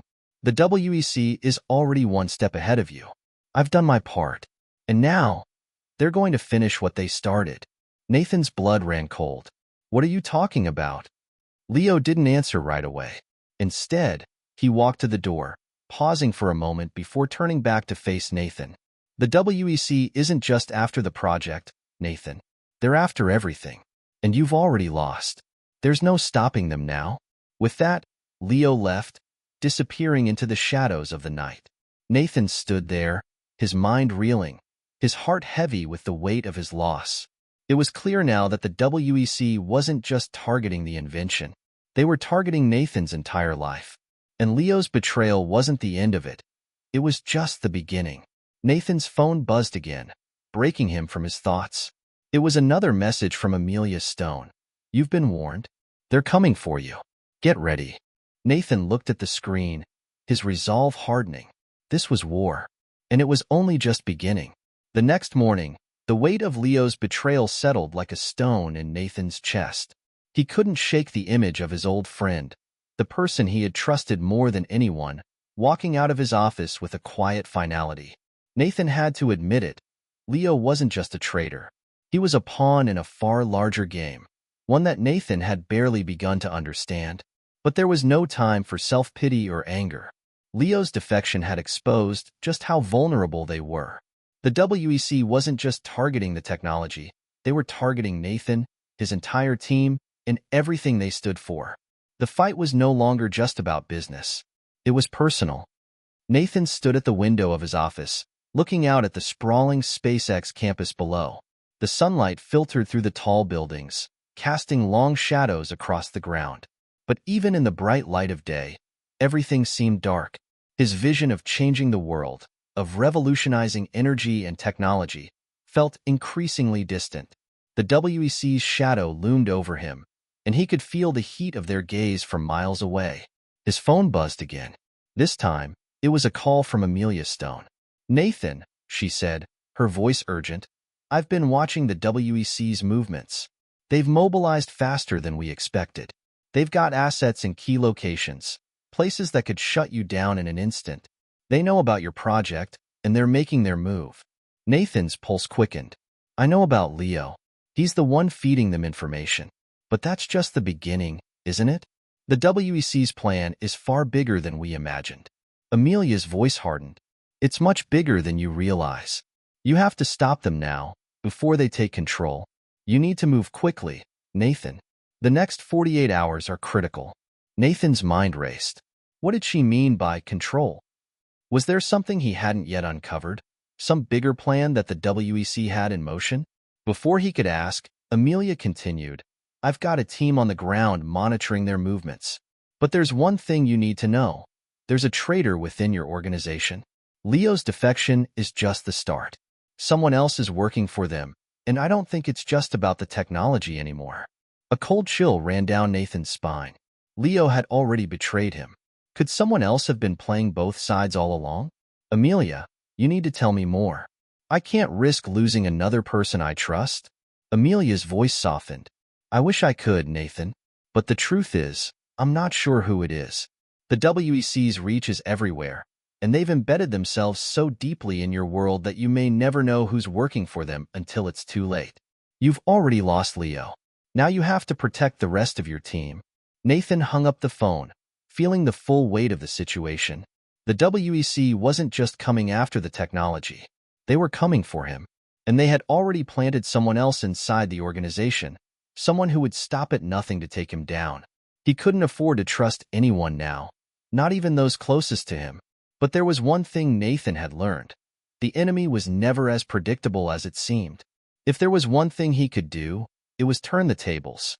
The WEC's reach might be vast, but he had an ace up his sleeve, an invention they didn't know about, a game changer that could give him an edge. Nathan quickly dialed Elon's number, his mind already shifting into strategy mode. He needed to regroup, to formulate a plan, and most importantly, to figure out who the second betrayer was before it was too late. Elon's voice came through on the line. Nathan, I've been going over the logs from the system breach. It's worse than we thought. There's a secondary system inside our infrastructure, one I didn't even know existed, and it's been sending data to an external server. Someone inside is using it to funnel information directly to the WEC. Nathan's blood ran cold. Who? He asked, barely able to keep his voice steady. Elon didn't hesitate. I've been running diagnostics, tracing the signals. It looks like Rachel was the one who accessed the system. At least, that's the last location I traced. But we still don't know for sure if she's the one working with the WEC. It could be another one of our engineers. Or worse, it could be someone else entirely. Rachel? The lead engineer who had been with him from the very beginning? Nathan couldn't believe it. But the signs were there. The WEC had already infiltrated his team once. Could they have done it again? I'm on my way, Nathan said. We need to have a conversation. Now.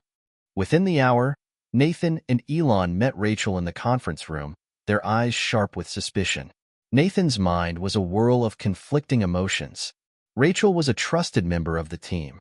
They had shared long nights working on the energy project together, and she had always been the one to come up with solutions when things went wrong. Could she really be the one behind the leaks?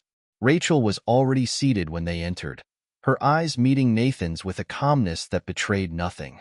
But something in her posture, something about the way she crossed her arms, felt off. Elon told me you found something, Nathan said, his voice firm. We know about the system breach, the unauthorized data transfers. It's happening again, Rachel, and I need to know what's going on.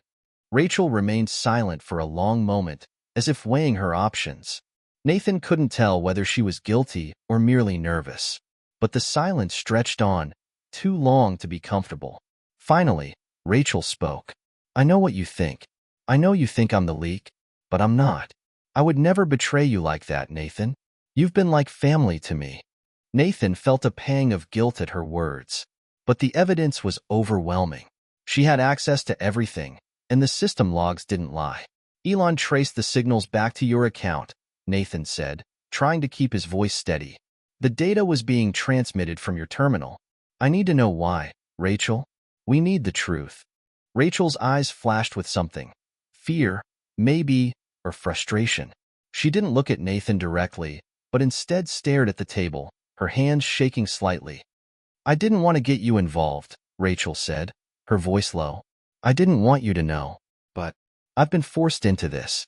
They have my family, Nathan. The WEC. They're threatening them." Nathan's heart clenched. This was different than Leo's betrayal. Rachel wasn't just after money or power.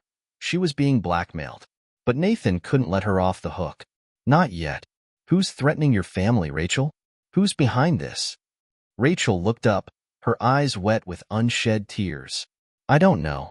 I only know they've been following me, tracking every move I make. And they told me if I didn't do what they said, they'd kill them. My parents, my sister, they have them, Nathan." Nathan's mind reeled. This wasn't a betrayal born of greed. It was born out of fear. But fear of what? Of whom? Suddenly, Nathan realized that the WEC had gone beyond simply wanting to control the project. They were using fear, coercion, and threats to manipulate the people Nathan trusted most. "Rachel, I don't know what they've done to you, but I'm going to help you. We'll find your family. We'll stop the WEC together." Her eyes flickered with a brief, uncertain hope. But Nathan knew it wasn't going to be that easy. The WEC wasn't done with him, and neither was Leo. The battle was far from over. And now, Nathan had more to fight for than ever before. The tension in the room was palpable as Rachel's confession hung in the air. Nathan felt the weight of her words settle like a stone in his chest. The WEC wasn't just targeting his project or his ideas. They were targeting his people, using threats and fear to manipulate them. Rachel had betrayed him, yes, but she hadn't done it for money or power. She had done it out of desperation. Her family was being held hostage by the WEC. That was something Nathan could understand, even if it cut him to the core. Nathan looked at Rachel, trying to read her face, but it was hard to see anything beyond the raw emotion in her eyes. She wasn't a traitor by choice. She was a woman forced into an impossible situation. The thought gnawed at Nathan, and it made him feel more vulnerable than ever before. "Rachel," Nathan said quietly, "you need to tell me everything, every detail. If we're going to stop them, we need to know how deep this goes." Rachel nodded, her lips trembling. "I don't know much. I've only been contacted a few times. They've got people on the inside. They've infiltrated every aspect of the company, Nathan. You don't even realize how far they've gone." Elon, who had been standing by the door, stepped forward. "How deep, Rachel? What exactly are they planning?" Rachel swallowed hard before speaking again. "The WEC, they've got a plan to control the global energy market. It's not just about your technology, Nathan. They're building something much bigger. They've been working on it for years. Your project is just one piece of the puzzle. But if they get their hands on it, they'll dominate everything. And they'll destroy anyone who stands in their way." Nathan's mind raced. He had known the WEC was powerful, but this was something else. They were working on a scale beyond anything he could have imagined. He wasn't just up against a corporation. He was up against a shadow organization with far-reaching influence and resources. "So why do they want you to leak the information, Rachel?" Nathan asked. "What is it that they're after?" Rachel hesitated for a moment. "They need access to the core of your system, the one you've been keeping under wraps. They want to find the key to unlock the full potential of the energy network. If they control that, they control everything." Nathan felt his stomach drop. The core system, the one he'd worked so hard to protect, was more valuable than he had ever realized. If the WEC got their hands on it, it wasn't just the energy market they would dominate. They would have the power to control the world's future. The stakes had just escalated from a business rivalry to a global power struggle. "I didn't want to help them," Rachel said, her voice breaking. "I swear. But they threatened my family. They said if I didn't cooperate, they'd kill them. I had no choice, Nathan." Nathan closed his eyes, his mind racing as he processed the gravity of the situation. His heart ached for Rachel, but he couldn't afford to let his emotions cloud his judgment. He had to think. He had to act. Elon spoke up. "We need to track down the WEC's operations, Nathan. We need to know where they're hiding. They're not just a few rogue agents anymore. They're a full-blown operation." I'm going to take care of it, Nathan said, his voice resolute. But first, we need to deal with the fact that there's a mole in our team. Leo's gone. Rachel's compromised. There's someone else still out there. Elon shook his head. We don't know who it is yet, but I've got a few ideas. Nathan turned back to Rachel, his eyes narrowing. Rachel, we're going to help you get your family back, but you need to be completely honest with us. You said they've been contacting you. How? Rachel hesitated again, then pulled a small device from her pocket. It was a burner phone, nothing special about it except for the fact that it had been used to communicate with the WEC. I've been getting calls on this. They said they were watching everything I do. They have eyes everywhere, Nathan, and they're not afraid to use them. Nathan felt a surge of anger. The WEC had crossed a line. They weren't just playing a corporate game anymore. They were playing with people's lives. All right, we'll start by tracking this, Nathan said. Elon, get everything you can from this phone. We need to trace their movements and find out where they're operating. We can't afford to wait any longer. Elon nodded, his fingers already flying over his tablet as he began to access the phone's logs. I'll see what I can do. But Nathan, this is bigger than we thought. Much bigger. Nathan clenched his fists, his resolve hardening. I don't care how big it is. I'm going to end this, once and for all. They're not going to destroy everything I've worked for. Rachel looked up at him, her eyes full of fear and gratitude. Nathan, thank you. I swear, I never wanted to hurt you. I just wanted to keep my family safe. Nathan placed a hand on her shoulder. We'll get them back. But first, we need to take down the WEC. And we can't do it alone. Over the next few hours, Nathan and Elon worked tirelessly to track the burner phone signal. The more they dug into the WEC's operations, the more they realized just how far their reach extended. It wasn't just corporate espionage. The WEC had infiltrated governments, research institutions, and even global financial systems. They had the resources to destroy everything Nathan had built, and they were willing to do whatever it took. Elon leaned over the screen, his eyes narrowed as he traced the signal. Got it, he said, his voice tense. It's coming from a private facility in the desert. I don't know how we missed it, but it's a secured compound. If we go in, it's going to be dangerous. Nathan didn't hesitate. We don't have a choice. This is where they're hiding. We're going in. The desert facility was isolated, surrounded by miles of barren land. Nathan and Elon, along with a small team of trusted allies, approached the compound under the cover of night. They brought enough gear to handle whatever they might encounter, but they all knew the risks. The WEC was well armed, and they weren't going to let anyone take their secrets without a fight. As they approached the compound, Nathan's heart pounded in his chest. The facility was a fortress, with high walls and watchtowers scanning the area. But Nathan was determined. He wasn't just fighting for the future of his invention anymore. He was fighting for his people, for Rachel's family, for everything that had been stolen from him. They moved quickly, using the cover of darkness to bypass the main gates and infiltrate the perimeter. The plan was simple. Get in, find the WEC's operations, and destroy everything before they could launch their global takeover. But nothing ever went as planned. As they crept closer to the compound's central building, Nathan felt the unmistakable weight of a looming threat. They were being watched, and they weren't alone. The compound loomed in front of them, its stark concrete walls rising like a fortress against the dark desert sky. The air was dry and still, save for the occasional gust of wind that kicked up sand from the barren landscape. Nathan and his team crouched behind a set of dunes, their eyes fixed on the compound ahead. They had come this far, and now the stakes were higher than ever. They weren't just up against a rival corporation. They were going head-to-head with an organization that had infiltrated governments, industries, and even the global financial system. All right, team, Nathan whispered, his voice low but steady. We don't know exactly what we're walking into, so we stick to the plan. We get in, find the central server, and get out. Keep your heads down, and stay in communication. No heroics. Elon, who had been fiddling with his tablet, looked up and gave a nod. The facility's network is tight. I'll be able to breach the outer security, but once we're inside, it'll be a whole different ball game. We'll need to move fast. Rachel, standing next to Nathan, still seemed visibly shaken by the enormity of what was happening. Her hands were trembling, but she steeled herself as best she could. "You okay?" Nathan asked quietly, his voice softer than he intended. Rachel nodded, her eyes hard with determination. "I'm fine. I just want to get my family back." Nathan gave her a reassuring nod, then turned to the others. "Let's move out."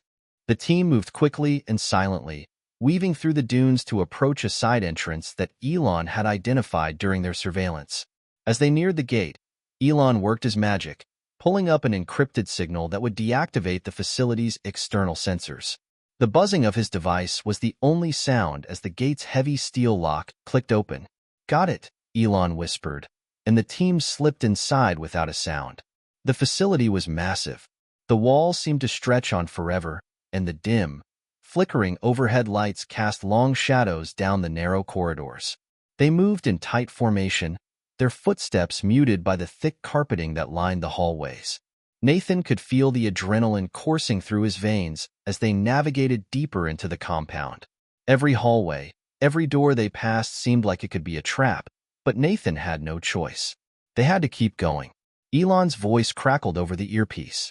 "I've got access to the building's mainframe. I'm mapping out the layout now. There's a server room 3 levels down.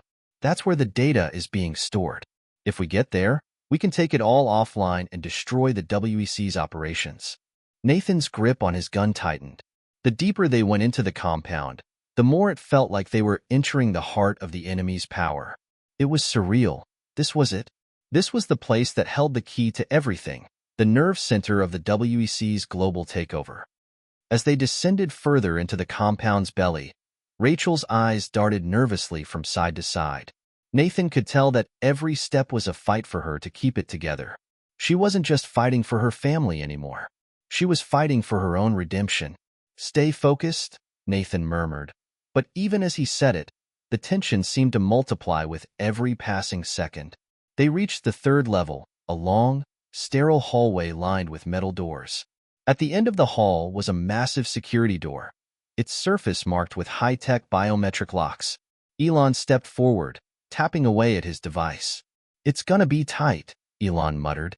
"I'll bypass the lock, but we need to be ready for anything once it opens."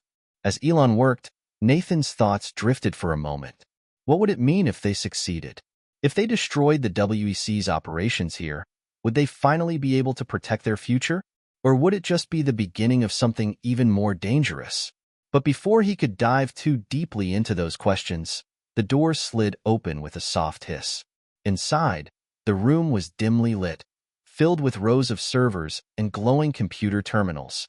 This was it, the heart of the WEC's operation. "We're in," Elon said. "I'll take care of the server. You keep watch." As Nathan moved forward, his eyes scanned the room for any signs of trouble. They were only moments away from shutting everything down, but something felt off. The hairs on the back of his neck stood up. It was too easy. There had been no guards, no alarms, just a clean, effortless entry into the heart of the compound. "They're waiting for us." The thought hit Nathan like a brick to the chest. He motioned for the team to spread out, his senses on high alert. The room was eerily quiet except for the soft hum of the servers. Just as Elon began tapping commands into the main terminal, a voice echoed through the darkened room. "You're not as clever as you think, Nathan." Nathan's blood ran cold. He turned slowly, his hand instinctively reaching for his weapon. Standing in the doorway was Leo, Nathan's former friend, his former ally, his betrayer. "Leo?" Nathan's voice was sharp with disbelief. "What are you doing here?" Leo's face was calm, almost unnervingly so. There was no hint of apology, no remorse. Just a cold, calculating gaze. "I've been working for the WEC for a long time. Longer than you think. They've been grooming me for this from the start." Nathan's heart raced, but he didn't let his surprise show. "You're a traitor. A coward." Leo shrugged, a slight smile curling at the corner of his lips. "Call it whatever you want, Nathan. But I've got something you don't. I've got control, and you're out of time." Before Nathan could react, the door behind them slammed shut with a loud bang. The sound of rapid footsteps echoed down the hall, and within moments, the room was filled with armed guards, their rifles aimed squarely at Nathan and his team. "This is your last chance," Leo said, his voice low and almost sympathetic. "Surrender. Let us finish what we started. You've already lost." Nathan's mind raced. This was it. He and his team had walked right into a trap. Leo had set them up, and now they were outnumbered and outgunned. But Nathan wasn't about to give up. Not now. Not after everything they had been through. "Elon," he hissed under his breath, "can you take the servers offline?" Elon's fingers flew across the terminal, but his eyes flickered nervously to the armed guards. "I'm trying, but they've locked me out of the system. I need more time." Time. That was the one thing Nathan didn't have. He turned back to Leo, his gaze hard. "I'm not giving up. Not to you. Not to the WEC." Leo's expression darkened. "You don't have a choice. You're out of moves, Nathan." Nathan glanced at Rachel, who was standing by his side, her face pale but determined. Then, his eyes flicked to Elon, who was still struggling with the terminal. It wasn't over yet. It couldn't be. The walls of the server room felt like they were closing in on Nathan. Leo's betrayal, the armed guards flooding in, the cold, mechanical hum of the server racks. It all seemed to echo in his ears, a relentless reminder that time was running out. His mind raced, calculating their next move, but the odds were stacked against them. Leo stood in the doorway, arms crossed, a smirk still playing on his lips. He looked almost casual, as if this was some elaborate game, and Nathan and his team were just pawns. "You've lost, Nathan," Leo said, his voice low but steady. "The WEC has already won. All your efforts, all your plans, it's all for nothing now." Nathan's heart was pounding, his pulse like thunder in his ears. He wasn't going to let Leo get away with this. Not after everything they'd been through. "You really think they'll let you walk away from this?" Nathan asked, his voice calm but laced with a sharp edge. "You're a pawn too, Leo. The WEC doesn't care about you. They'll throw you away just like they're throwing everyone else." Leo didn't flinch. "Maybe, but I'm going to be in control long enough to see it all through. I've got the leverage now. You, Rachel, Elon. All of you are expendable." Nathan felt his muscles tighten, the weight of Leo's words settling like a heavy fog over his chest. Leo was right about one thing. They were outnumbered and outgunned. But Nathan wasn't going down without a fight. He'd never given up before, and he wasn't about to start now. "Rachel," Nathan whispered, his eyes meeting hers. She nodded, her face hardening with resolve. "We're not done yet." "Elon, how much longer?" Elon, who had been furiously typing at the terminal, looked up, his brow slick with sweat. "I'm trying. They've locked me out of the main system, but I found a backdoor. I just need a few more seconds." Nathan looked at the armed guards, at least 10 of them, each one holding a weapon trained on them. They didn't have many options. But they did have one thing: determination. Leo stepped forward, his eyes gleaming with self-assurance. "I don't want to kill you, Nathan, but I will if I have to. This is the end of the line." Nathan's fingers twitched, itching for a way out. He scanned the room quickly. There had to be a way. Then he saw it. A ventilation shaft, barely big enough for a person to crawl through, but it was their only chance.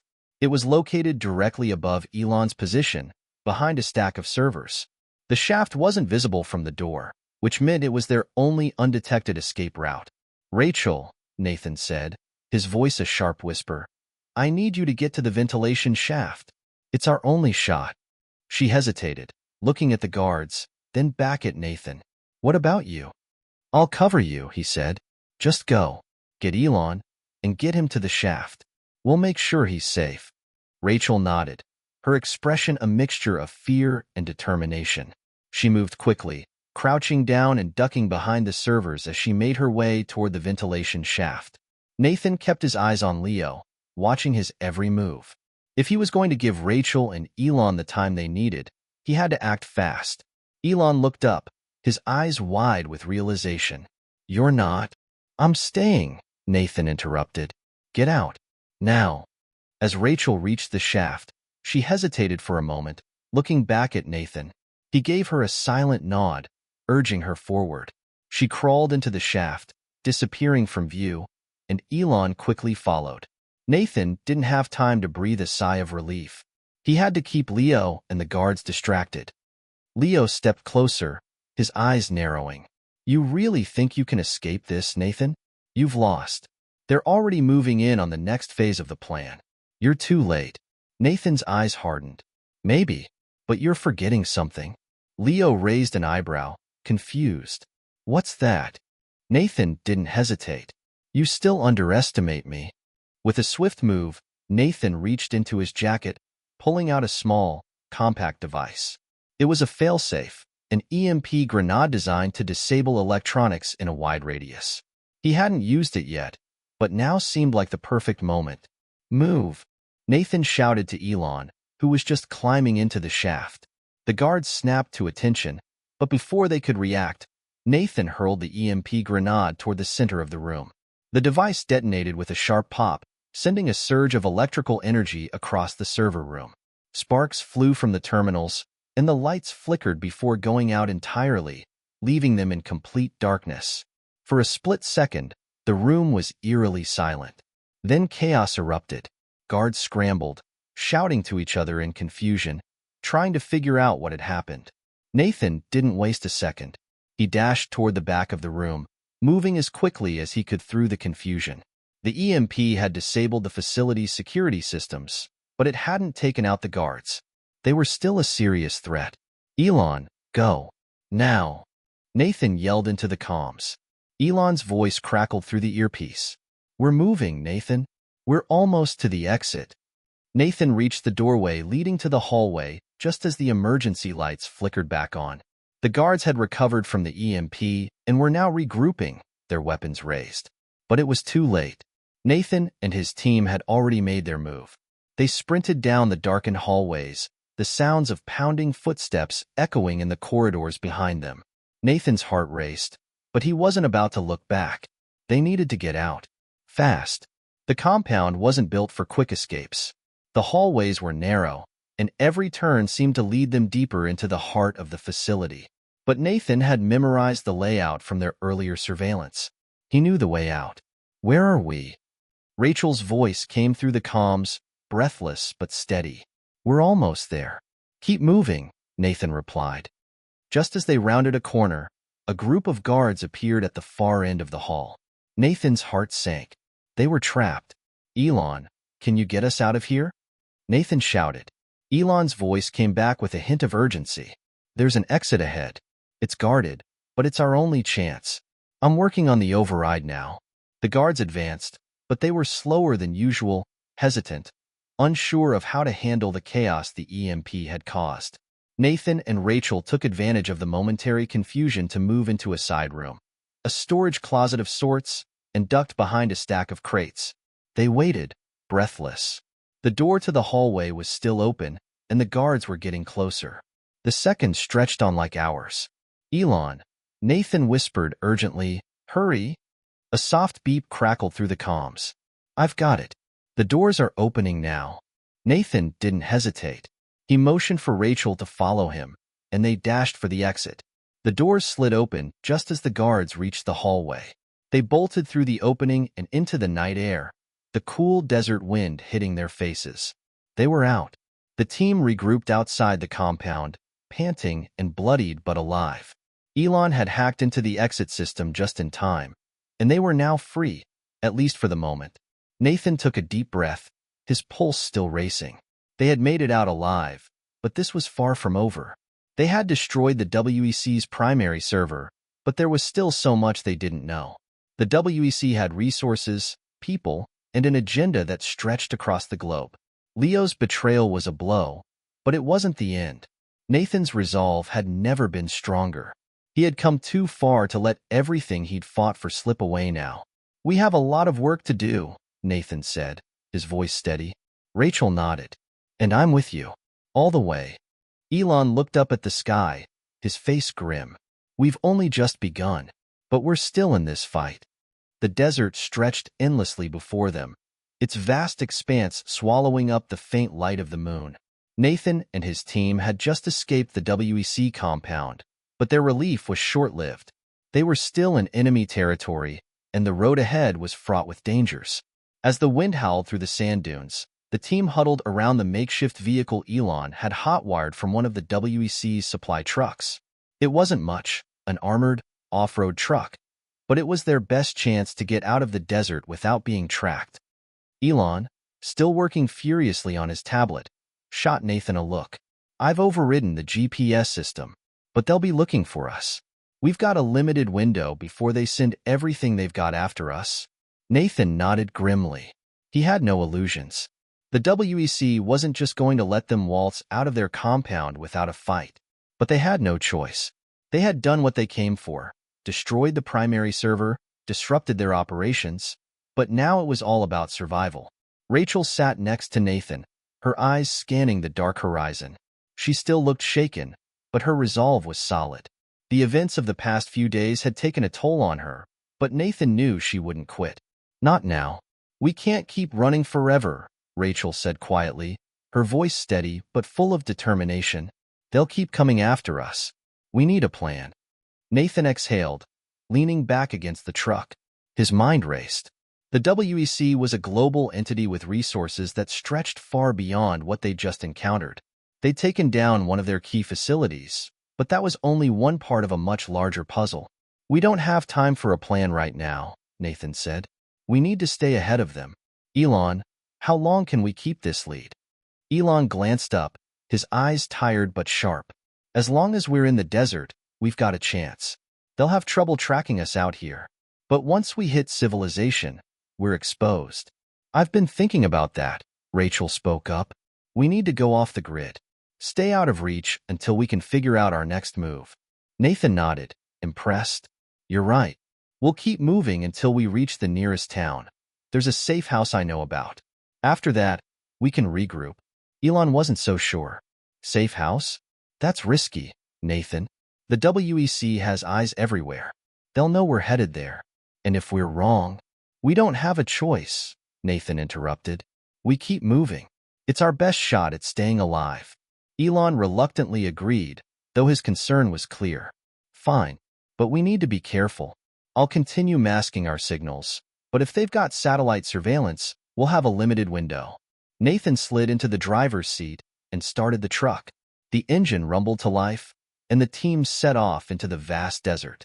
The endless stretch of sand and rock felt like a world apart, and for a moment, Nathan allowed himself a fleeting sense of relief.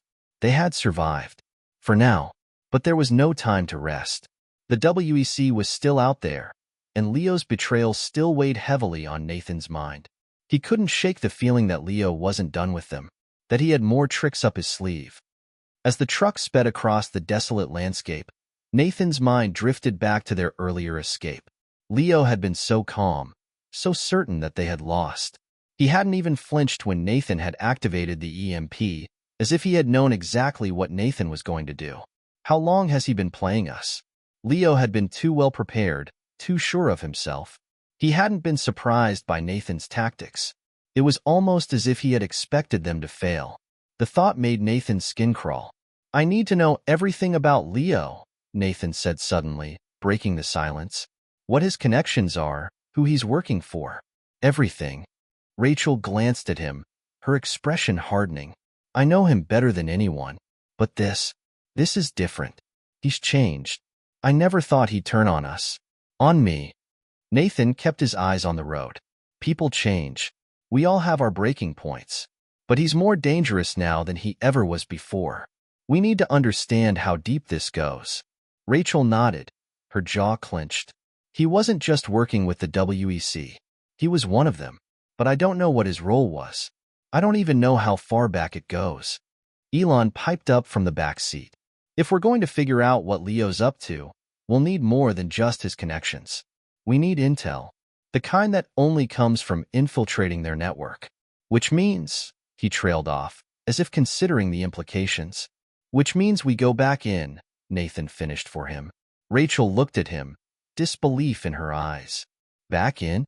Are you insane?" Nathan shot her a sharp look. "It's the only way we'll know what Leo's planning. And we don't have time to wait around. If we're going to stop him and the WEC, we need to know what they've got." Elon sighed. "And what?"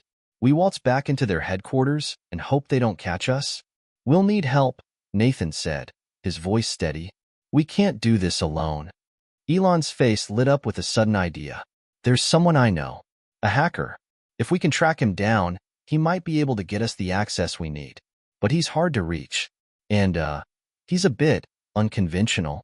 Rachel gave him a skeptical look. Unconventional? What does that even mean? Elon shrugged. Think of him as someone who operates outside the law. He's got connections, but he's not exactly a people person. Nathan glanced at the road ahead. The truck's headlights barely pierced the blackness, but he could just make out the outlines of the distant mountains. The town wasn't far now. We'll track him down once we're safe. But first, we need to get to that safe house. Once we're there, we can plan our next move. As they approached the edge of the desert and the faint glow of lights in the distance, Nathan's mind was already working through their next steps. They were out of the frying pan, but they were far from out of danger. Leo and the WEC were still hunting them, and Nathan knew that the real battle was just beginning. They reached the safe house just as the first light of dawn began to break over the horizon. The building was an old, nondescript ranch house on the outskirts of a small town, a place that had been a refuge for Nathan before. He pulled the truck into the dusty driveway and cut the engine. All right, Nathan said, his voice firm. We stay here, lay low, and figure out how to hit the WEC where it hurts. We'll find Leo, and we'll put an end to this. Elon grabbed his tablet from the back seat, already preparing for the next step. I'll track down the hacker. We'll need him to get inside the WEC's systems again. Rachel opened the door and stepped outside, looking up at the rising sun. Her eyes were distant, but determined. We'll stop them. We have to. Nathan followed her out of the truck, looking up at the sky. The weight of everything they had lost, everything they were fighting for, pressed on him. But it wasn't over. Not yet. We will, he said. And we'll make sure Leo doesn't win. The safe house was silent, save for the rhythmic clicking of keys as Elon worked furiously on his tablet. His eyes flickered between the screen and the various news reports coming in. The WEC had already issued a global alert, marking Nathan and his team as fugitives. It wouldn't be long before their location was compromised. The clock was ticking. Rachel stood by the window, her gaze scanning the empty street outside. The small town was eerily quiet, a far cry from the chaos that was unfolding in the world beyond. For a moment, she allowed herself to breathe. They had made it here, but she knew the peace wouldn't last. Not with Leo and the WEC still out there. Nathan sat at the kitchen table, his mind in overdrive. They needed a way to stop the WEC for good. But getting inside their network again wasn't going to be easy. Elon's hacker friend was their best shot, but Nathan wasn't sure what to expect. If this hacker was as unconventional as Elon had suggested, they could be walking into another dangerous situation. Do we know anything about this hacker? Nathan asked, breaking the silence. Elon looked up from his tablet. Not much, but I've worked with him before. He goes by the name Spectre. He's the best at what he does, but he's difficult. He doesn't trust easily, and he operates on his own terms. Rachel raised an eyebrow. Sounds like a dream partner. Elon gave her a half-smile. I wouldn't call him that, but he gets results. The thing is, Spectre's hard to find. He's not someone who leaves a trail. Great, Nathan muttered. So, we just hope he stumbles across us. It's not that bad, Elon replied, trying to reassure him. I have a way to contact him.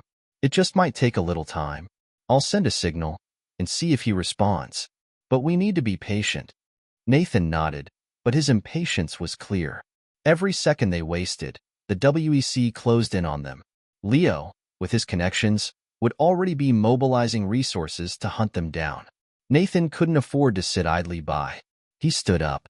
While you're working on that, Rachel and I will scout the area. We can't stay cooped up here forever. Elon raised an eyebrow but didn't argue. Fine. Just don't do anything reckless. Reckless is my middle name, Nathan joked, though his expression remained serious. The early afternoon sun beat down on the small town, casting long shadows across the cracked pavement. The streets were still empty, but the world felt different now. Nathan could feel the tension in the air, the oppressive silence that hung over them. It was a small, quiet place, but it wasn't free from the weight of their situation. As Nathan and Rachel walked down the street, he kept his eyes peeled for any sign of trouble. They didn't expect to find much in a sleepy town like this, but it was always better to be cautious. "So, what's the plan if this Spectre guy doesn't come through?" Rachel asked, breaking the silence. Nathan thought for a moment, his eyes scanning the horizon. "We'll go to Plan B, but right now, we need him. We need access to their systems. The longer we're in the dark, the more they control the narrative." Rachel nodded, understanding the gravity of the situation. "I get it, but what if Spectre's just another dead end?" Nathan's jaw tightened. "Then we find another way. But we won't stop. Not until the WEC is destroyed and Leo pays for what he's done." The words hung between them, a reminder of what was at stake. But Rachel's gaze softened. "You know, for all the things that happened, you're still fighting for a cause. It's what keeps us going." Nathan smiled slightly. "It's what makes us human, I think. Even when the world feels like it's falling apart, there's still something worth fighting for." As they reached the edge of town, Nathan's comm buzzed. It was Elon. "I've got a response," Elon said over the line, his voice tinged with excitement. "Spectre just sent me a message. He's in." Rachel and Nathan exchanged a glance. "You're kidding," Nathan replied. "How?" Elon's voice was full of anticipation. "It's a long story, but the important part is, he's agreed to meet. He wants to see us in person. He's not interested in just giving us the access codes." Nathan sighed. "Of course not. Where?" "Elon," Rachel asked, "how much time do we have?" "Spectre's in a town a few hours away," Elon replied. "It's not exactly a safe place, but it's our best shot. He's got the goods, but we'll need to prove ourselves. And keep our heads down while we do." Nathan's hand tightened around the comm as he processed the information. A few hours away wasn't much time. He could already feel the pressure building. "You and Rachel stay here. I'll head out with Elon and meet Spectre. If anything goes wrong, you two make sure the backup plan is in place." Rachel raised an eyebrow. "What backup plan?" Nathan gave her a wry grin. "Plan B. We'll talk about it later." She didn't look convinced. "If you think I'm sitting this one out, you're crazy." Nathan's grin faded, replaced by a more serious expression. "I'm not asking you to, but I need to know you're safe if things go south. You've got a role to play, too." Rachel hesitated, but nodded. "Fine. Just don't do anything stupid." The town where Spectre had agreed to meet them was a far cry from the sleepy place they had just left. It was rough around the edges, a gritty, industrial town with dilapidated buildings and the sharp scent of exhaust in the air. The moment they arrived, Nathan felt the weight of the place pressing in on him. It wasn't safe, but they didn't have the luxury of time.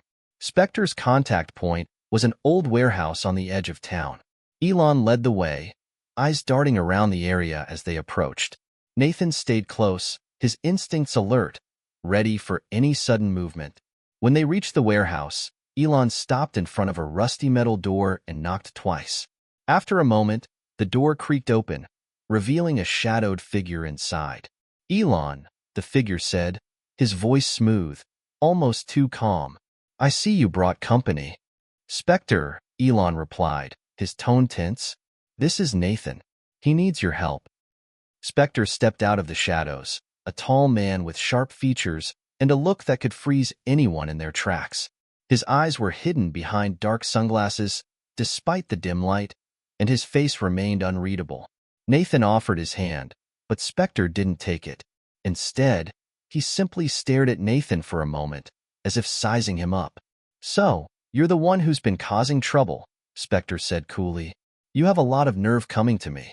The WEC has been asking questions about you." "We need your help," Nathan said, keeping his voice steady. "We're fighting the WEC, and we need access to their network. We can't do this without you." Spectre chuckled darkly. "Everyone thinks they can take down the WEC, but it's not that simple. What makes you think I'll help you?" Elon stepped forward, his voice more insistent. "He's got a plan. A way to take down Leo and the WEC. We've already lost too much. You know what they're capable of." Spectre's gaze flickered slightly, but he remained silent for a long moment. Then, finally, he spoke. "Fine," he said. "But don't think for a second that this will be easy. The WEC doesn't make mistakes. And if we're going to bring them down, we'll need to hit them where it hurts." Nathan met Spector's eyes, his resolve hardening. "We'll do whatever it takes." The dimly lit warehouse smelled of dust, oil, and rust. Nathan and Elon stood across from Spector, their uneasy alliance hanging in the air. Rachel stood by the door, her eyes scanning the surroundings, ever on alert. Despite the seemingly calm exterior of the hacker, there was an undercurrent of tension. One wrong move, and the entire deal could unravel. Spector paced slowly in front of them, his hands tucked into the pockets of his long, worn coat. He was a man who seemed to belong in the shadows, someone who lived by his own rules. His sunglasses still concealed his eyes, but Nathan could feel his gaze piercing through him, analyzing every word, every gesture. "You want access to the WEC's network?" Spector's voice was smooth, calculating. "It's not going to be easy. They've locked their systems tighter than Fort Knox. I'm good, but I'm not a magician. This will take time. And resources." Nathan stepped forward, trying to remain calm despite the weight of the situation. "We don't have time, Spector. The WEC is already on our trail. We need to cripple them now, before they can retaliate." Spector stopped pacing and turned to face him, his lips curling into a slight, knowing smirk. "You think you can take down the WEC by yourself? Do you even understand what you're up against?" His voice dropped, becoming more serious. "These guys aren't just some government agency or corporate hack job. They've got their fingers in every pie, from military intelligence to black market operations. You'll need more than just a plan. You'll need a weapon. And I'm not just talking about data." Nathan exchanged a glance with Elon. "What do you want, Spector? What's your price?" The hacker chuckled darkly, finally removing his sunglasses. His eyes were sharp and cold, eyes that had seen too much. "You'll find out soon enough. But first, let's get one thing clear. I'm not doing this for free. I've got my own reasons for wanting the WEC brought down, but my terms are simple. You get me what I want, and I'll get you what you want." "And what is it that you want?" Elon asked, his tone skeptical. Spector's gaze locked onto Elon. "I need access to their satellite grid. They're using it to track movement, monitor communications, and even control their covert operations. If I can get into that system, I'll have leverage. And once I have leverage, I can do more than just help you. I can bring them to their knees." Nathan's pulse quickened. Spector's terms made sense. If they could control the WEC's satellites, they would have an upper hand, a game changer. But it was a dangerous ask. If Spector was right, gaining access to their satellite grid was no easy feat. It would be heavily guarded, and failure meant certain death. "I don't think we need to tell you how dangerous this is," Nathan said, his voice low. "The WEC will do everything in their power to stop us. They'll come after us, and they won't hesitate to use force. We're not just breaking into a building. We're breaking into their core. And if we fail—" Spector's expression remained unreadable, but he tilted his head slightly, as though considering Nathan's words. "I know what I'm getting myself into. Trust me, I've been doing this long enough to know the risks. But the truth is, I've got my own reasons for wanting to see the WEC burn to the ground. And you're right, we don't have time. If we don't act fast, Leo will finish what he started. But if you want me to help you, you'll need to get me the one thing that will give me the edge." Nathan leaned in. "What is it?" Spector's voice lowered, becoming almost conspiratorial. "The WEC has a secondary base, a remote facility hidden in the Arctic. It's off the grid, encrypted, and practically impenetrable. But I know it exists. They've been using it to develop weapons, things even I've never seen before. I need access to that base. If I can crack it open, we'll have everything we need to tear down the WEC once and for all." A chill ran down Nathan's spine. The Arctic? A secret WEC base? The implications were enormous. The WEC wasn't just a rogue corporation. They were a threat on a global scale, one that extended to the very edge of civilization. "Why the Arctic?" Elon asked, his voice betraying a mix of disbelief and concern. "What's so important about a base in the middle of nowhere?" Spector's lips curled into a small smile. You'd be surprised how much gets hidden in places like that. The WEC's satellite network is only part of the puzzle. The Arctic base houses their most dangerous assets: advanced technology, weapons research, things that could change the course of history. They've been keeping it under wraps for years. But I know how to get in. Nathan frowned, processing what Spectre was saying. If we go after the Arctic base, we risk everything. The WEC has no doubt reinforced it. Even if we get in, how do we get out? Spectre's smile faded, replaced by a cold, calculating stare. I'll give you the access codes. You'll need to act fast, and you'll need to be smart. But I'll make sure you get in.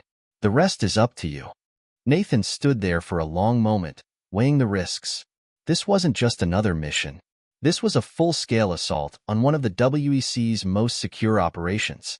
If they succeeded, they could cripple the organization. But if they failed, the consequences would be catastrophic, not just for them, but for the entire world. All right, Nathan said finally. We'll do it. But we need something in return. Once we've completed this mission, you'll help us take down the WEC's satellite grid. No excuses. Spectre's eyes narrowed, as if considering Nathan's proposal. Finally, he nodded. You have a deal, Spectre said coldly. But remember, this isn't just about saving the world. It's about survival. You'll need more than a plan to get out of this one.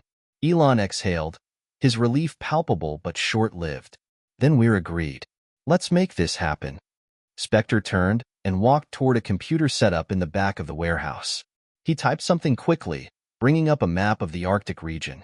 A series of coordinates flashed on the screen, coordinates that could be the key to everything. Nathan studied the map closely. The Arctic was vast and unforgiving, but it was their only shot at taking down the WEC. They didn't have the luxury of time. You'll have your access, Spectre said as he continued typing. I'll get you the details you need. But don't expect this to be a walk in the park.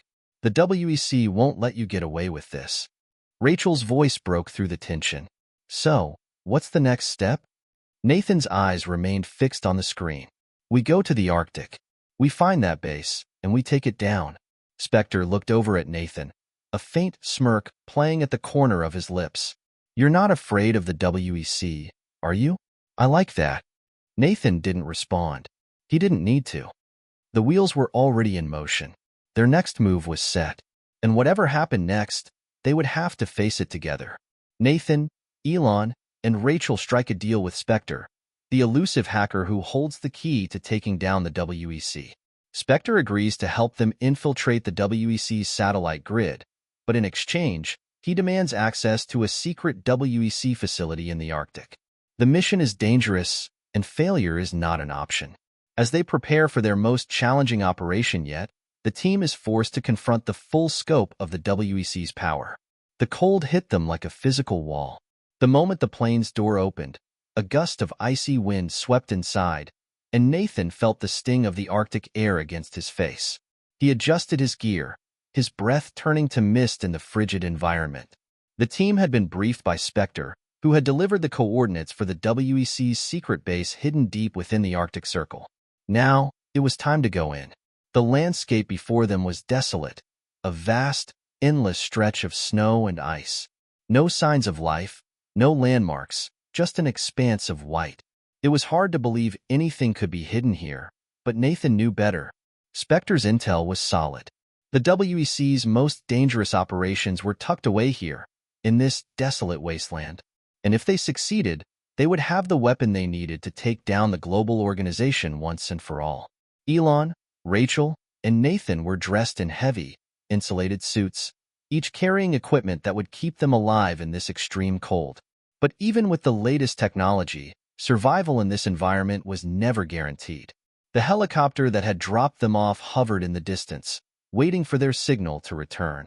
It would stay airborne, ready to extract them if things went south. But Nathan wasn't counting on failure. They couldn't afford it. Spectre said the base was underground, Rachel said, her voice muffled through the communication gear in her helmet. So we'll have to find an entrance. How do we even know we're at the right spot? Nathan scanned the barren landscape, the wind whipping at his face. He knew that Spectre had given them precise coordinates, but the area around them seemed empty, just endless snowdrifts and ice sheets. We trust the coordinates, Nathan replied, his voice steady. Spectre's never been wrong before. If we're in the right spot, the entrance should be nearby. It won't be easy to find, though. The WEC is known for hiding these places well. As they trudged forward, the ground beneath them crunched with each step. The icy wind howled, threatening to knock them off course, but Nathan kept his eyes fixed on the horizon. Time was of the essence. Every second they spent in the open was a second closer to discovery. The WEC had eyes everywhere, and if they didn't find the entrance quickly, they could be compromised. Suddenly, Elon stopped, holding up his hand. Nathan and Rachel froze, instinctively reaching for their weapons. Elon pointed ahead, his face tense. Through the swirling snow, they could make out something, a faint outline against the white landscape. A large structure, half buried in the snow. There it is, Elon said, his voice low. That's the entrance. They hurried toward the structure, their footsteps muffled in the snow. As they drew closer, Nathan could see the outline of a metal hatch embedded in the ice. It was clearly reinforced, designed to withstand the harshest conditions. But there were no guards, no visible security. It felt almost too easy. That's odd, Rachel muttered, eyes scanning the surroundings. Shouldn't there be more security? Maybe they don't need it here, Nathan said, his voice cautious. We're deep in the Arctic. Who would come looking? Still, something didn't sit right with him. They approached the hatch cautiously, with Rachel taking the lead. She knelt in front of the hatch, examining the lock. A quick scan with her tools revealed that it was a high-tech biometric lock, something only the WEC could have designed. But with Spectre's help, they had the codes they needed. All right, Rachel said, giving Nathan a nod. This should be it. She input the access code. A moment later, the hatch gave a soft click, and slowly, it began to open. The metal door groaned as it lifted, revealing a long, dark tunnel beneath them. A chill ran down Nathan's spine. This was it, the heart of the WEC's operations. Let's go, Nathan said, taking the first step into the darkness. The air inside was colder than the surface, with an eerie, unnatural chill that seemed to permeate everything. The walls were lined with strange, low lights, casting long shadows across the tunnel. The sound of their footsteps echoed in the silence, each step amplified as they moved deeper into the complex. They moved quickly, using the dim lights to guide them through the labyrinth of corridors. Nathan knew they didn't have much time. The deeper they went, the more vulnerable they were. But they had to push forward. The fate of their mission, and the world, was on the line. After what felt like an eternity of winding corridors and descending stairwells, they reached the heart of the facility. The door in front of them was larger than the others they had encountered, reinforced with thick metal and an array of security sensors. This is it, Elon said, his voice taut. Behind this door is the data core, the heart of the WEC's operations. Rachel's fingers danced over the control panel, pulling up a schematic of the facility. She scanned the blueprint, her brow furrowing in concentration. There's a terminal here, she said, pointing to a spot on the map. If we can access that, we'll be able to extract the data we need. But just as she was about to input the access codes, a sound broke the silence, distant at first, but growing louder. Footsteps. Rapid. Footsteps that didn't belong to them. Nathan's hand instinctively went to his sidearm. We're not alone. The sound was unmistakable now. There were other people, armed, moving swiftly toward them. They're coming, Rachel hissed, her eyes wide with alarm. Get the terminal unlocked now, Nathan ordered, his pulse quickening. We don't have much time. Rachel moved quickly, her fingers flying over the keypad. The door remained locked, the security system trying to counter her every move. Nathan could hear the approaching footsteps growing louder, and he knew they were running out of time. We need cover, Elon shouted, his eyes scanning the hallway for any sign of escape. Nathan's heart raced as he watched Rachel work, her eyes fixed on the screen in front of her, trying to break the code. Sweat beaded on her forehead, and Nathan could see her fingers trembling slightly under the pressure. Finally, with a soft beep, the terminal clicked open. Got it, Rachel exclaimed. We're in. Nathan's relief was short-lived. A burst of gunfire echoed down the hall, shattering the silence. The door at the end of the corridor exploded outward, revealing a group of heavily armed soldiers. They were too close. There was no way to avoid them now. "Go!" Nathan shouted. "Get the data." As Rachel rushed to the terminal to download the information, Nathan and Elon took cover, weapons raised, ready for the fight ahead. The WEC's soldiers advanced, their weapons aimed directly at them.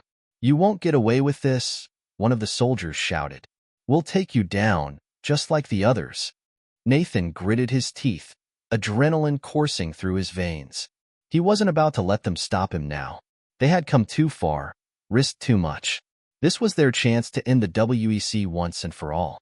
Gunfire echoed through the cold, metallic halls of the WEC's Arctic facility, the sound sharp and deafening. Nathan, Elon, and Rachel were crouched behind a row of steel crates, their breaths heavy and erratic, their bodies tense. The soldiers who had ambushed them were closing in, and the odds were quickly stacking against them. They needed to escape, and fast. Rachel's fingers were flying over the terminal's keyboard, her eyes locked on the glowing screen. The download was nearing completion, but the countdown clock seemed to mock her with every passing second. They were running out of time.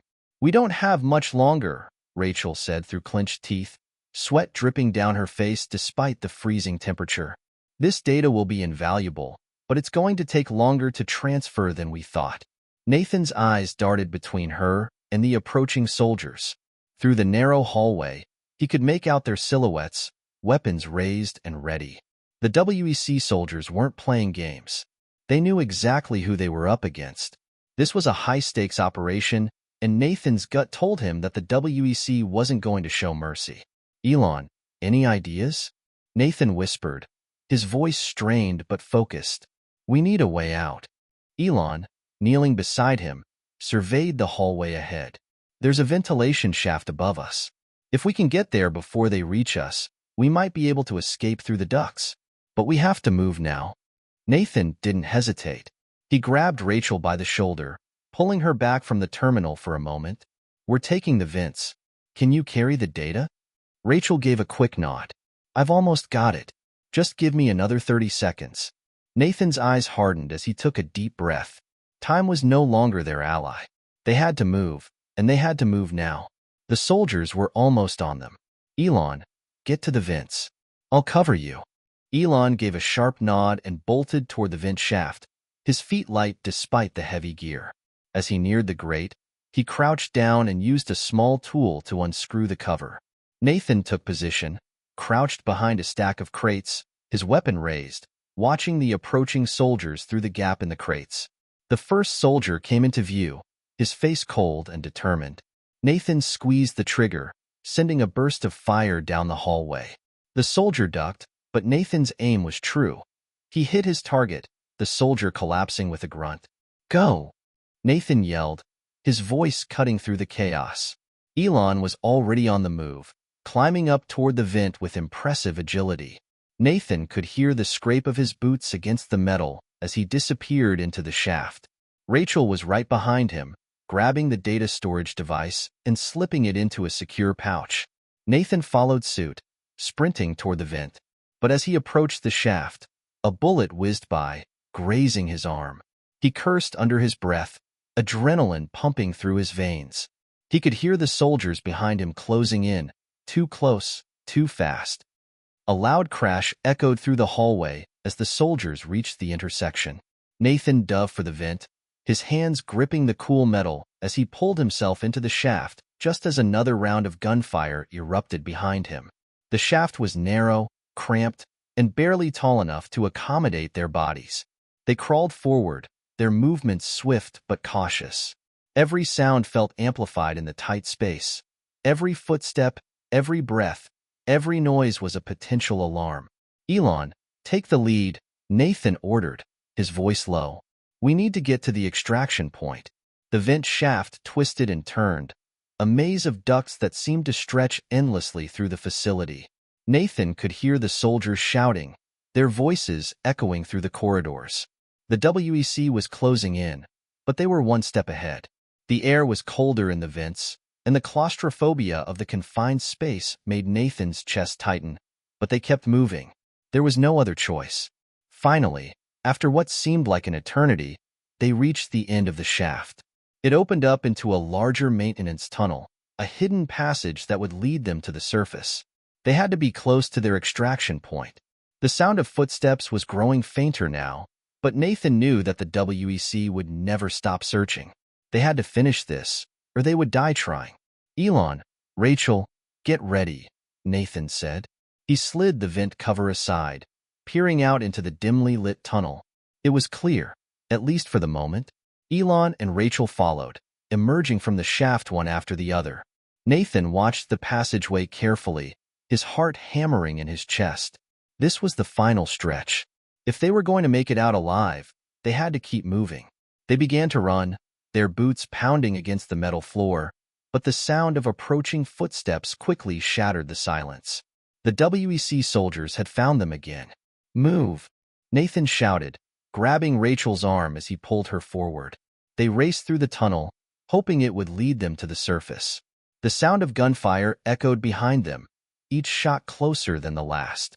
But the exit was within reach. Nathan could see the faint light of daylight shining through a small crack in the door ahead. "This is it," Rachel cried out.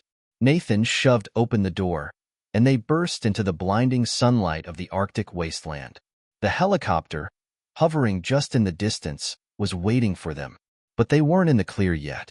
The sound of pursuit was growing louder, and the WEC was relentless.